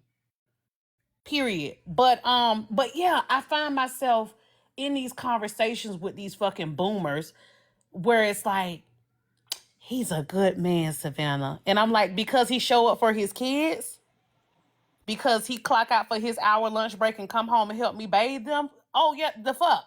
Yeah, he should, as he should. And my mama said, I'm ungrateful. Wait, he come home at lunch? Yeah, Your mama said what? Hold on, wait. He come home for lunch? Yeah. To help you? Yeah. Nah, that's amazing. I ain't gonna even hold you. That's extra. Fully. Stop being stupid, man. Nah, that's amazing. I ain't gonna even hold you. That's amazing. But keep going though. I hear you though. The rest of the stuff though, I was with you. Yeah. So but she was like, that's a good man, Savannah. That's a good man. I mean, she do say it like just like that because Waiting to Exhale is one of our favorite movies. But the long story that's short, maybe you can give me some advice like you gave the young lad last night. How do I find myself being more grateful but not depreciating my value? Oh, that's a good question. Because I'm a stand on business type bitch. You know me, twin. Okay. And at the same time, like, I do be wanting to take care of this man and cater to this man. And we're getting there. Now that direct deposit coming straight to my account, we're getting there. Okay. Because his direct deposit comes straight to my account. Okay. Oh God. So we're getting there. But it's like, I want to love on him more. I want to show my appreciation more, but I also don't want him to think that a bitch got to. Yeah, we go together real bad, girl. We married. Hold on, but I think that what you're describing it will happen naturally.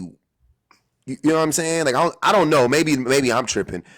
I think that what you're describing would happen naturally once he, meets or supersedes the threshold, right, of what you deem to be like worthy or enough or whatever, whatever the Yeah. case may be. Once he's pouring into you, I think it will come naturally. I don't think it'll be something that you have to Okay. like consciously think about. If that, you know what I mean? Like maybe I'm wrong, but it just seems like No, it. you're right, because I do feel like I'm holding back because I used to be primarily the giver, and Mhm. now that he does so much for me, because I'm talking about like when he lived across town, because where they lived was an hour away. He would be like, leave your stuff in the car. I'll meet you when you get there. He'll drive all the way across town in Atlanta traffic to come take my water up the stairs. This when I used to live on the second floor and with no elevator. And he would come all the way across town to carry my cases of water, groceries, anything. He'll tell me, sit at the gas station. He coming to pump my gas. Don't get out the car and pump your gas. I'm coming to pump your gas. Like, Hmm. I ain't never had nobody show me, y'all, the things that you done show me in a special way. I'm okay. I'm just trying to tell you. The more you talk about Phil, the more this nigga sound amazing. I don't know. He sound. I got the answer, y'all. Okay, I just saw this on a post where somebody was saying that whatever you do for men, they feel like they deserve it, but whatever you do for yourself, they feel like they respect you more. So whatever you do for them, they're gonna respect themselves more. So I think it's you're doing it right. Okay. Just love him. Don't compare him to the other whack dudes though. Like my best friend got a great Okay. husband, and I was telling her about dating and what people are saying on TikTok. She was like, "Oh my God, should I be same thing like you? Should I be making a big deal?" I'm like, "No, don't let him know how sorry they are. Just treat him like a human being and treat him good. If you compare him to the fact that they do nothing, he gonna slack off. He got to, and And he's a good dude." Facts. that's the thing, because the comparison is because we're so used to the bar being in hell. When Yeah, guys make effort, period, we're like, oh my we don't God, know what to he do. showed up for me. We don't know Hmm. what the fuck to do. When they do a nice thing, we act like we ain't never seen nothing good. We ain't used to nothing. We be like, "What?" And this be coming. And the funniest thing is hearing this. This be coming from the most. With all due respect, this be coming from the most hard rock women too. This be like that's how the women like, cause y'all just don't be used to getting that type of you're not used to getting that behavior out of men. You know what I'm saying? And that's why like this is not. But basically what I'm saying is this is not coming from like y'all not. This ain't pick me women. That's like. You know what I mean? Like, Yeah, hey, like, yeah. hey, We anything, some any heavy attention, hitters, so yeah, you already know. We know. yeah, like any attention I'm getting from a man is good enough for me. Like it's not that. These women that's like I couldn't really care less about your attention, but damn, that was even amazing.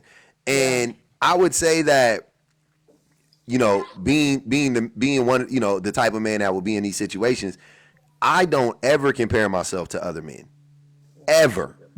I promise y'all. I cannot reiterate that enough. I will never and can never compare myself to another man. I don't do that shit anyway. That's not really my MO.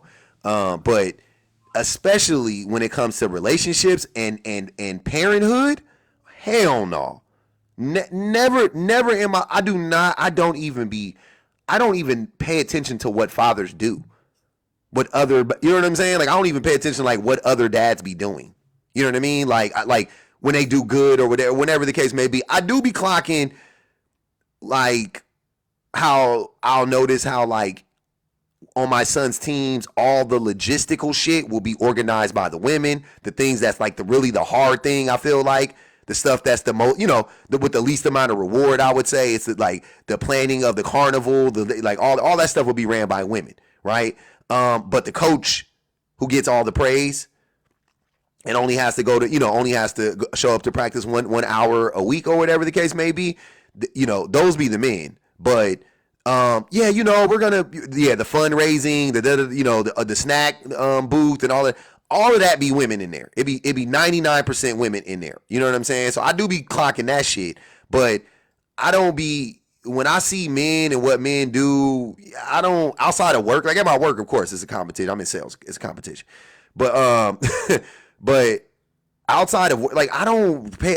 Men don't be doing shit. Like we just don't be doing shit. That be anything for me to, because if I compare, like I will fall short every single time if I was on some like oh well I'm better than this dude. I know a guy right now. and my wife.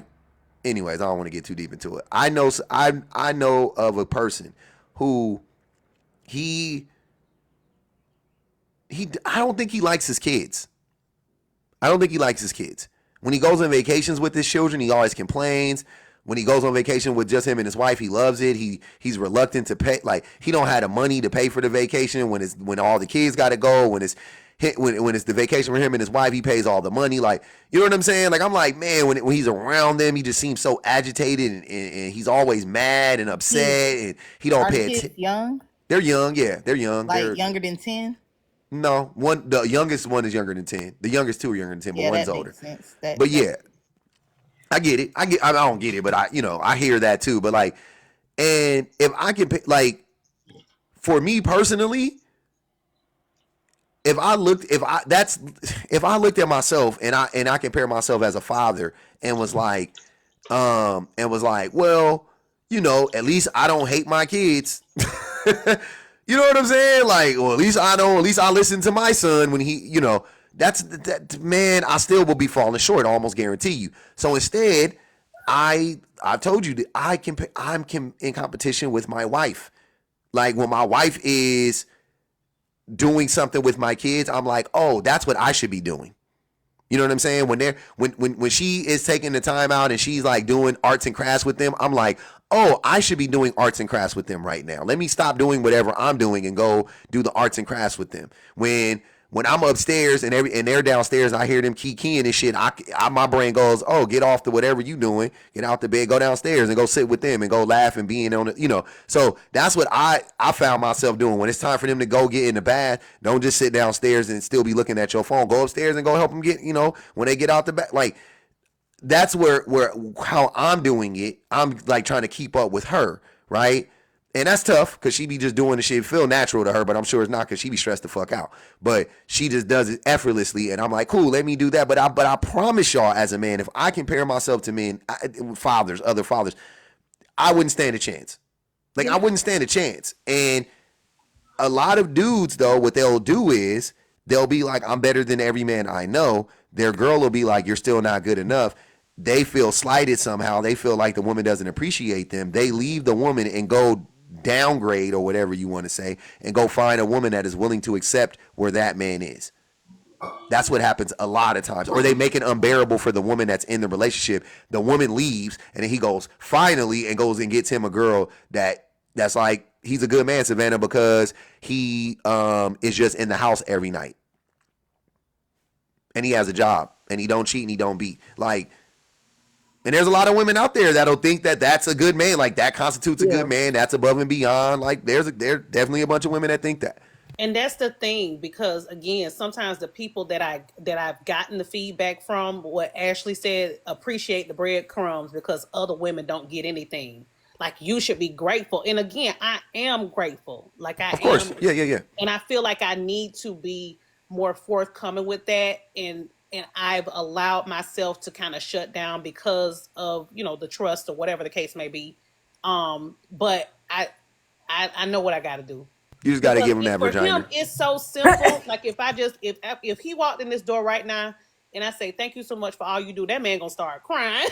Yeah, I can see that. Yeah, but also, you know what I'm saying? You gotta let that man eat it from the back every now and again. That's it. Like, that's the thing. Because niggas is simple. That's all I'm saying. Men is simple and we stupid. That's really what it is. That's when because y'all done heard it on the live before. The men will be like, when was she shut down and stop letting us have sex? And what is that? Because that's how niggas think. If the sex stop, it's a problem. It's a problem. Oh my gosh, he not letting the vagina not coming. All that. Like, that's when it's a problem. But That's when it's an issue. The point of that video too that I hadn't thought about a lot was about that men respect women more who do things for themselves. When you prioritize yourself, they have, even if it's a grudging respect, they seem to have a respect for that. The woman who bends over backwards, gives everything, does everything for, and makes a martyr of herself, she don't get no respect. No So respect. we often feel like the more I give, the more you'll love me, the more you'll open. And it's not the case. The more, and then he'll go get, like you said, downgrade. He'll go get with a woman who does almost nothing for him, but just keeps herself up. And you ain't spent no time on yourself in 10 years. And then we mad about, well, dang, why did, because that's not, I think we need to internalize that more and put number one first. but also, like you're saying, appreciate who you got and say, yeah, I appreciate what you do, or give them a gift, or, bust it open, Give whatever. them give them the gift of busting that thing open. That's the gift. But also tell them the nice That's the words. gift He they might keep like on that giving. too. You could tell him all of that while you busting it open for that man. That's all I'm saying. That's the only advice. Y'all know we stupid. Y'all know Oh my God, public. y'all know we dumb. Kids was by the phone when you said that. Oh, my fault. Y'all know this is an R-rated show. Don't blame me for that. That ain't my fault. Hey, all I'm saying is we slow. That's it. At the end of the day, I'm just telling you we slow, and that's why I be laughing at niggas when they be like, oh, she gave me on Valentine's Day or Father's Day, she gave me vagina. I be like, you niggas be complaining about that shit, but in reality, y'all be happy every time she busts it open for you. In reality, and that's why they keep giving it to you, because they see how you react to it every single time, nigga. Y'all don't ever be disappointed. You know, the facial expressions, the appreciation, y'all be happy after you get it, you jump up, you don't be mean for about an hour. Right? Like that's when if you want to catch a man not be mean, you got to catch him right after the vagina. The man right after the vagina is a sweet spot. We got about an hour, maybe about 45, 35 minutes of being nice right after that vagina come out. But right after we finish. Unless he sleep. Then, I'm talking about when he awake. Yeah. You get it in, you got about an hour, depending on the day. Hour 35, 45 minutes for the average man. You know what I'm saying? So you could get him, you know what I mean? You can get him to do that thing. You can get him to do that thing you wanted him to do without hearing no pushback. Right? I gotta hold space though for the women, because I'm sure it's a bunch in here that are in these smexless relationships. There's a lot of men, believe it or not, who won't do it, who can't do it, or won't do it for whatever reason, intimacy issues, whatever. So I'm just saying, I feel you talking about the niggas with ED? No, not ED. Oh, it's a lot of men with issues with connection or wanting to punish a woman. I have a friend whose husband said, I don't want to do it with you because you don't do what I want you to do. You need to be cleaning and doing all these things like I say. That's why I don't do it with you. Oh, these men are rare though. These men. No, they're not. No, they're not. There's a lot of people in sexless relationships. You would be shocked. No. I'm sorry. Yes, there are a lot of people in sexless relationships. Yes, no, for sure. But most, I don't think most men. Yeah, that stat is crazy. A lot of men, though, you'd be surprised, especially as they don't eat right and the health gets worse by 35. A lot of got ED, but sometimes I'm not even talking about ED, just other. Okay, that's what I was saying. I was like, if you talking about ED, okay, but like, damn, yeah, you niggas better do some burpees or something. Y'all better stop. Hey, man. Hey, shout out to the men that still be shooting shots. You know what I'm saying? That still can shoot up the club. That's all I'm saying. Yeah, that shit crazy. That's a wild life. That's a wild life. Look at the comments. Yep. Yeah, I just have to hold space because we pretend that men always want it and they don't always. And I ain't saying all the time. You know what? I'm gonna stop. You know what? My fault, y'all. I'm projecting. That's me. I just told my wife know the secret. She know that my wife know she know how to do it. I think that's what it is. I think that she know the way to get to me. So I'm projecting. My fault, y'all. That's my bad. That was a personal. I'm thinking that was me thinking for myself. I thought every nigga wanted it. That's what I thought. Two-fist or twister. Yeah, that two-fisted. Yeah, see, that's a whole different. Say, that's the real soft guy era. ED. Not ED being the real soft guy area. Y'all diabolical. Y'all diabolical for that shit. I'm just saying, yeah, don't let it be the two-fist or twister though. That's the shit right there. We gonna get remarried again. I'll pay for a whole new wedding and a dress and everything, a new ring. You can get whatever, real diamonds, VVS grade, all of that type of shit for the two-fist or twister. But I'm a simple man with simple needs. You know what I'm saying? I don't need much. I feel like I don't need much. But I thought I was like most men in this regard. But maybe I'm wrong. I thought you niggas was still hunching. Y'all don't be hunching no more? I do know a nigga that don't be hunching though. That nigga told me, he was like, yeah, man, we ain't had sex in two months. I was like, nigga, what? This is common. See, this is what people don't know. And then you feel like it's you or something, whatever. And you start talking to other people and you find out this stuff is common. I know a few women going through this. And also because, let's not forget, women can have way more than men. We're multi-old, right? And we can have it for many more years a lot of times, right? Yeah. Women in their 50s, the elders, they tell you, hey, baby, it ain't going to work no way. For a lot of these men, they don't take care of themselves by the time they 55, 60 anyway. So you can get all that you can because it's over. I'm like, oh, I can't believe that. But damn. Yeah, I ain't never had to pop a blue pill or eat some blue chew, but I will though for the cause. If I got to do it, I don't give a fuck. When I turn 50, I'm getting a shot of testosterone and everything. I can't wait. Yeah, about 50, I'm gonna go. Already got it set up. I'm about to get my little shot of test and just do like Popeye off that spinach. You know when Popeye used to crush that spinach can like this, and the spinach would float in his mouth. That's what I'm about to do. I'm about to crack that motherfucker open and take. I'm about to take that little. I'm about to take my little test shot. When I'm 50, I'll take it again. I'll probably take it again around 55 or 60, in between 55 and 60, and then yeah, you know what I'm saying. But I don't drink. See, I don't drink. And I still be exercising and stuff like that, and my heart be pumping. You know what I'm saying? My blood be Is a flowing. big culprit. That alcohol and the way they eat and not going to the doctor and not getting checked out and not taking. Then they got high blood pressure, not taking the medicine because it don't make it as hard. Okay, well, take your medicine anyway. Get healthier, and then maybe we could work on the. But Yeah, nah, my wife know. She know not to. Yeah, my wife know. My wife for Father's Day, she bought herself.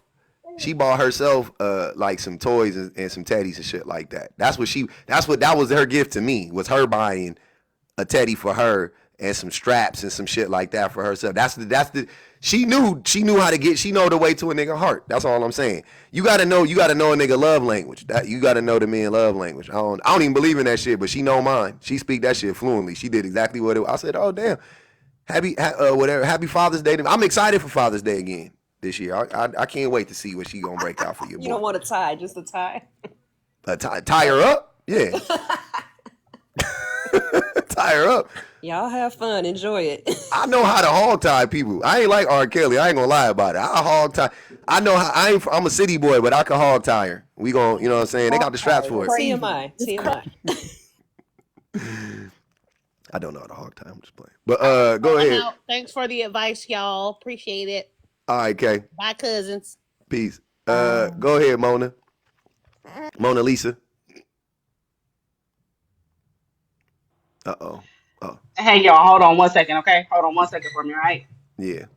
All right. Hey, are y'all going? We over 200,000. I appreciate that, man. I appreciate that. Let's bang the cash app one time. Are you not entertained? This shit is hilarious to me. I'm having a good time. I've been having a good time all morning. Let me see what time is it. 12:45. We about 15 minutes away. Y'all, like Kay said, put some money on your boy books, man. Even though I'm free. Y'all know what it is. I ain't even no freak. I'm vanilla, baby. What that white boy say? I'm vanilla, baby. Oh my God. I ain't even tripping. Y'all. While we're waiting, can I just ask you a personal question? Go ahead. I know that the cost of living in California is a lot higher than Georgia, but like just on a range, like I guess a scale, like how expensive was it when your wife did have to stay home? And did she stay home back to back, like from your first child to your second child? Or did she like break in between, went back to work, and then after she got pregnant the second time, stayed home again? She yeah, so she didn't break it up. So my first son was born, and then we moved. So we were living in the city, and then we moved to like the outskirts or whatever you want to say, like an hour away, because we needed more room.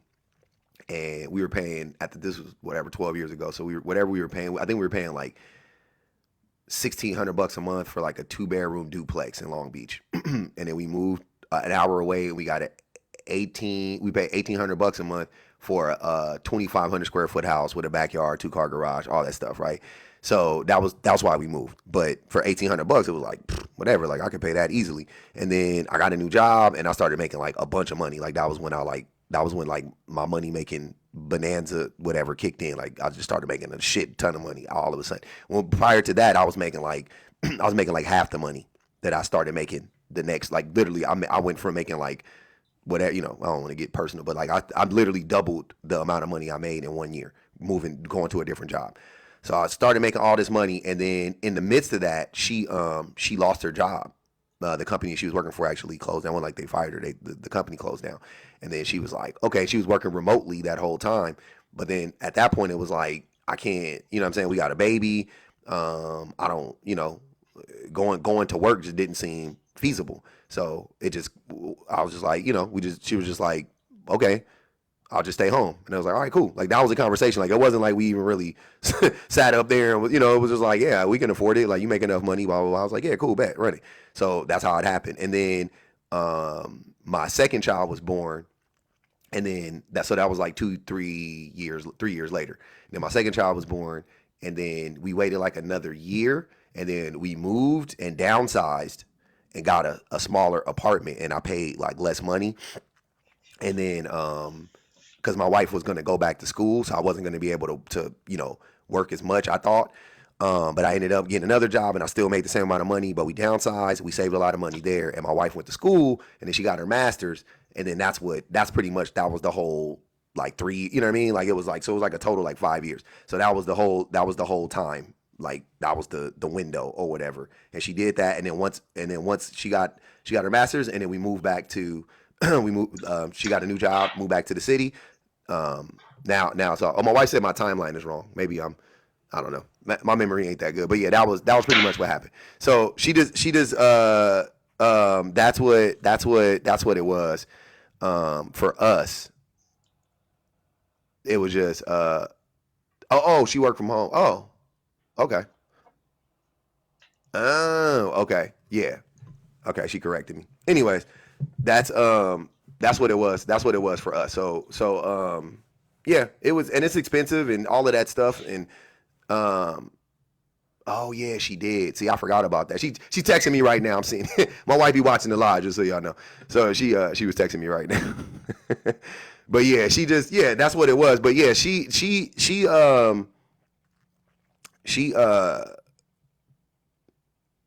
yeah, I mean, it's to answer your question, yes, it's expensive as fuck. California is dumb expensive, and there's a lot of people who like I said, I know people who do that, but then it's like, you can't afford it, man. You just can't afford it. Like, you just don't make enough money, and because in California you make more money too, right? Like, so it ain't like it's not like you it's not like you are making money that you make in Georgia or in Alabama or in Texas or whatever, and then you're living in California. Like, you make more money on average in California, but it's more expensive. So it ends up being like the same thing. You know what I'm saying? As far as I know, like, I don't know how in Texas you could live on one income in Texas either. Even though Texas is cheaper, but you know what I'm saying? Like my wife's job in Texas, she'll make like 40% less in Texas. But the cost of living isn't 40% less in Texas though. You see what I'm saying? It's not, like, if you lived if it was a 1-to-1, we lived in a suburb in Houston, it wouldn't be 40% less than what it is in California. It wouldn't be that less, you know what I mean? It might be 20% less, but you're making 30-40% less in Texas. You see what I'm saying? So that's the thing that I don't like when people be saying like it's cheaper in other places. I'm like, oh, is it cheaper? Because once you start doing the math, it ain't really you know what I mean? Like, it's not really that much cheaper to me, but in California, you can do the same thing. If in California, you can make the same money you were making, if you can make the same money you were making, in LA County that you could in any other county in outside of like Marin County, which is like in the Bay, or like San Jose, but like if you could do it anywhere else, like, you'll be fine. It's the same thing. So you make 80 grand or whatever in LA. Take that to the Inland Empire, which is like, an hour away from LA. You're good. You see what I'm saying? Like, you could do that same thing in Texas, I would assume, or same thing in Georgia. If you live in Atlanta and you could take Atlanta money and move to, and I don't know the cities in Texas, but you can move to fucking Beaufort, Texas, or whatever the case may be. You see what I'm saying? Like, you'll be fine. You'll be better off. Yeah. Or or you can make the same amount of money in the city and live in the suburb, then fine. But typically what happens is most people move away and then they have to take a pay cut. Or they have to commute, which is not something that I'm into doing. Like, I'm not a commuter. I live 5 minutes away from my job. Like, I'm fucking not commuting. That shit is crazy. You can miss me with that shit. Somebody said Texas is the best. That's crazy, Mimi. Texas can't any state that denies your reproductive rights can't be the best, especially as a woman. I'm sorry. That's crazy. Ain't Can't that be what the you best. told your niece? You said what? I said, ain't that what you told your niece? Yeah, that's what I told my niece, and she was like, "Oh, really? I never thought about that." And I was like, "Yeah, you gotta think about that shit. You 20, 28 years old. You want to move to a state where if you get pregnant, you can't do nothing. You can't do what you need to do And about it. Texas is huge. You'll be driving all day just to get out the state, and they'll lock you up for leaving the state to have something done. Oh yeah, no, you can't leave. You can't do it. You trapped. You gotta fucking just add a kid. There's nowhere for you to go. Shit's wild. But Yeah, I was also, like, in order to move to another state, because that's what I tried to do, move from Seattle to Georgia so that I could buy a house because, I couldn't do it in Seattle, of course. The lowest house was like 600,000, 300,000 in like a fall apart shack. So I moved down here. They agreed to my pay. I get down here, my sales job. Oh, I'm so sorry. We actually had to cut it because the Georgia thing and you were too high and da da da da da. I'm like, oh my Yeah. gosh. oh shit, Yeah, trapped they you. do that all the time. I They did you. was so mad. Once They I got maxed. here. And then when then the prices of houses went way up. I came like the day of the insurrection when we moved here, and Hold on, where was you at? in Seattle, No, I'm saying where you at now. in Atlanta, in the Oh, Georgia. okay. So you talking about when you moved from Seattle to down south, Yeah, or yeah, to down south. And now the house that I rent has gone up $100,000. Luckily, the Jesus? rent hasn't. And I'm like, I would buy this house. I love this neighborhood, but it seems ridiculous. Why should I buy a house here? Now I need to move somewhere else, Louisiana, but everybody got these horrible laws. So you're like, where can you buy here alone? That's what we need these women. Hey, Sagittarius. Yeah, we need women to come together who want to buy a house together. We'll buy a 2-flat. We'll raise our kids. I'm going to be out of the country anyway most of the time. Let's do that. you know? There you go. How you a cool little Listen, roommate? I'm in Atlanta right now. We can do this. Oh, I thought that was okay. I'm like, you got a man. Quit trying to. Okay. Everybody in Atlanta, that shit crazy. Hey, Atlanta's even though wrecking. y'all all be down there and y'all all it be sounding fun and shit like that, y'all can keep that shit. I ain't gonna even hold you. I love y'all though. I love y'all from a distance though, cause No, I will it's never. wonderful. You It's can't good. pay me to move to the south. Here's the thing. I think this is separate. I know this isn't just a black live, but I think a lot of black people need to decide like some places to move where we can have a majority and we can do that. Come on back to the South. Come on. You can go Nah. North Carolina, Tennessee, here. You can come on. It's good. It's good. We flipped Atlanta. It's purple now. You can flip the politics. Come on. Purple, Yeah, we're not red no more. This ain't no red state. purple. Right, Albert? Nah, y'all can have that shit. We can move to Colorado maybe. I'll meet It, y'all halfway or something close. It I'm not depends on where going. you move in Atlanta. You It know, really depends. If you I'm go to telling you North this shit right Atlanta, there. I'm not moving to the south, and I love my people in the south. I really do. I really love y'all, but you can't. I'm in you Southern know, California. That's the South to me. When y'all look on the map, they be saying California is more south than a lot of the southern states. So that's where I'm at. That's the you South know to me. what, I'll too? take that. You got to protect your family too, and never mind, because y'all can't just be driving through all parts of the South. See what Y'all I'm can't get in the saying? car You together and see what all. I'm Let's stay. You're saying? right. You're right. You got to Do you like see what I'm stay on the saying? main The things you're road. You telling me this is an instant turn off. Like the you things got you to say, they you got instantly turn me off. you Like guys still have to hide in the car and send her in to get something. this shit yeah, crazy. Especially yeah. with me. I can't be down there with my as that woman called waffle color babies and my white wife. Like, nah, bruh. Yep. I'll Yeah, never pass. mind. We I be take it looking at back, you like y'all. you crazy. You I'll gotta wait till pass. we have the majority already and have a whole state, and then y'all could come. Hey, wait, in Texas, don't they be letting didn't they just say anybody could just have a pew pew, like just whoever, like long as you 18, you could just walk Yeah, around with a pew like in pew? Florida, all of us, you can just In come in. Florida too? I believe so. Didn't they change it recently? Man, you I think can't they make did. I this think shit up. Atlanta too. Atlanta But too is a part of those people. it is. But you know what? Everybody got one, and I feel like there's less pew pewing because everybody got one. You know. Nah, man. People are just retarded. Let me tell you something right now.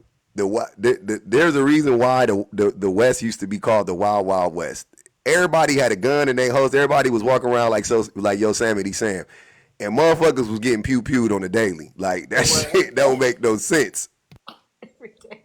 But that don't happen as much here. However, I worked when I used to do sales. I sold jewelry. These big white tee men will come in with a big Confederate buckle, concealed, like not concealed, open carrying in a jewelry store. I'm like, well, I Yep. ain't gonna tell them. They like, don't say nothing to him. Yep. We just came back from Myrtle Beach, man. Was coming down out of the parking deck. He was toting it too. I was like, dang, nigga, Yeah, bro. Shouldn't let him see Y'all. we at the beach. You all right? I'm happy. I love when y'all share. I love when y'all share these stories with me and read and validate everything I already think about this.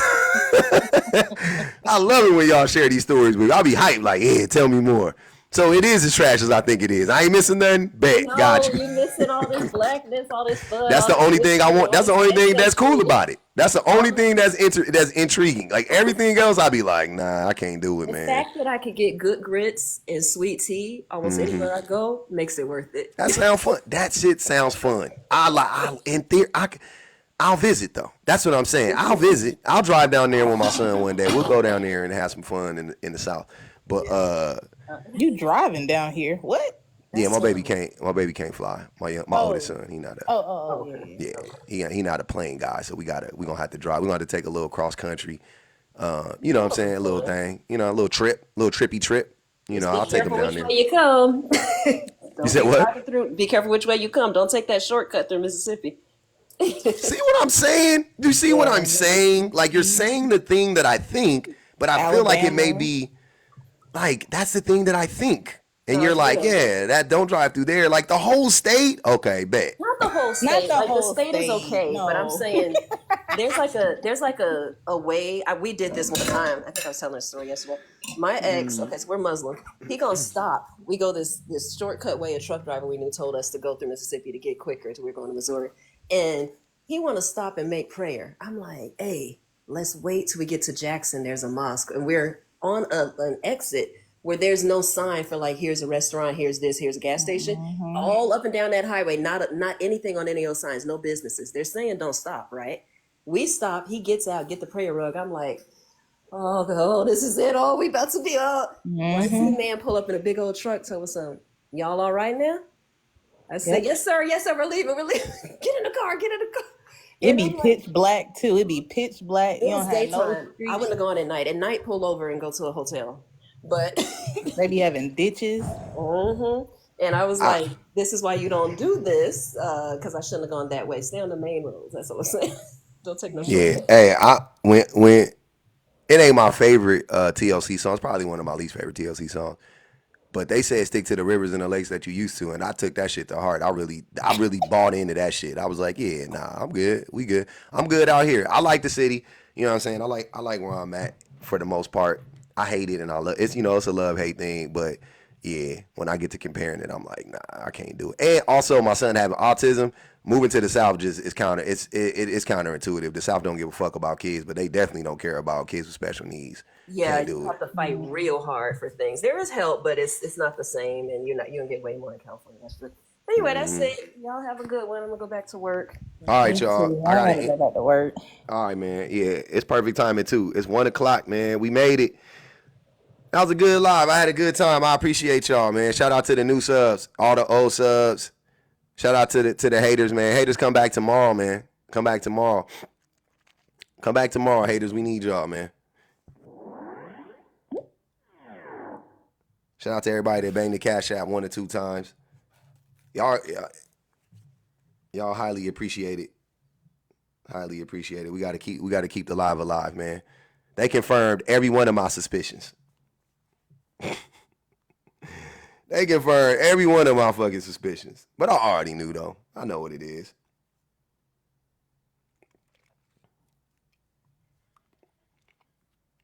I'm not moving. That is a litmus test. If your state denies women access to reproductive rights and reproductive services, instant no go for me. Instant no go for me. Can't do it. Because I already know that's going to come with a whole bunch of other shit. It ain't just that, but that's a lot of it, but it's a bunch of other shit. I already know what it's going to come with. It's going to come with a bunch of other shit. The school's going to be fucked up. I already know. Nobody ain't worried about them good old boys. Okay. I ain't worried about them either on a personal level, but I'm worried about them good old boy politics. I'm definitely worried about them good old boy politics. Definitely. 100%.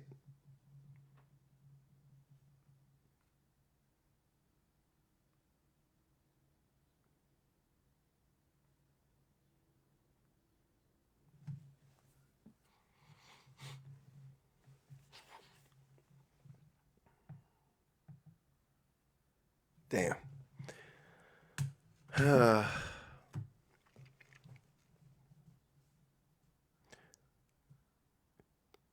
You ain't worried, but you ain't stopped them yet.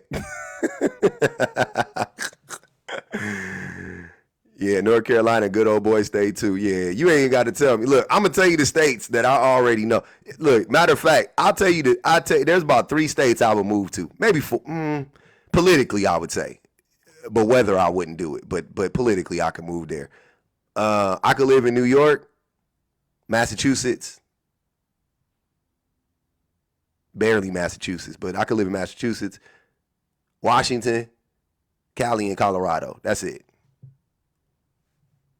That's it. That's it. Illinois? Hell no. Hell no. Hell no. Chicago cool. Chicago cool. Exactly. Too fucking cold though. Too cold. But yeah, you get me. New Mexico. You should look up New Mexico. New Mexico is the worst state in the union. New Mexico is the Mississippi of the West. Not New Mexico.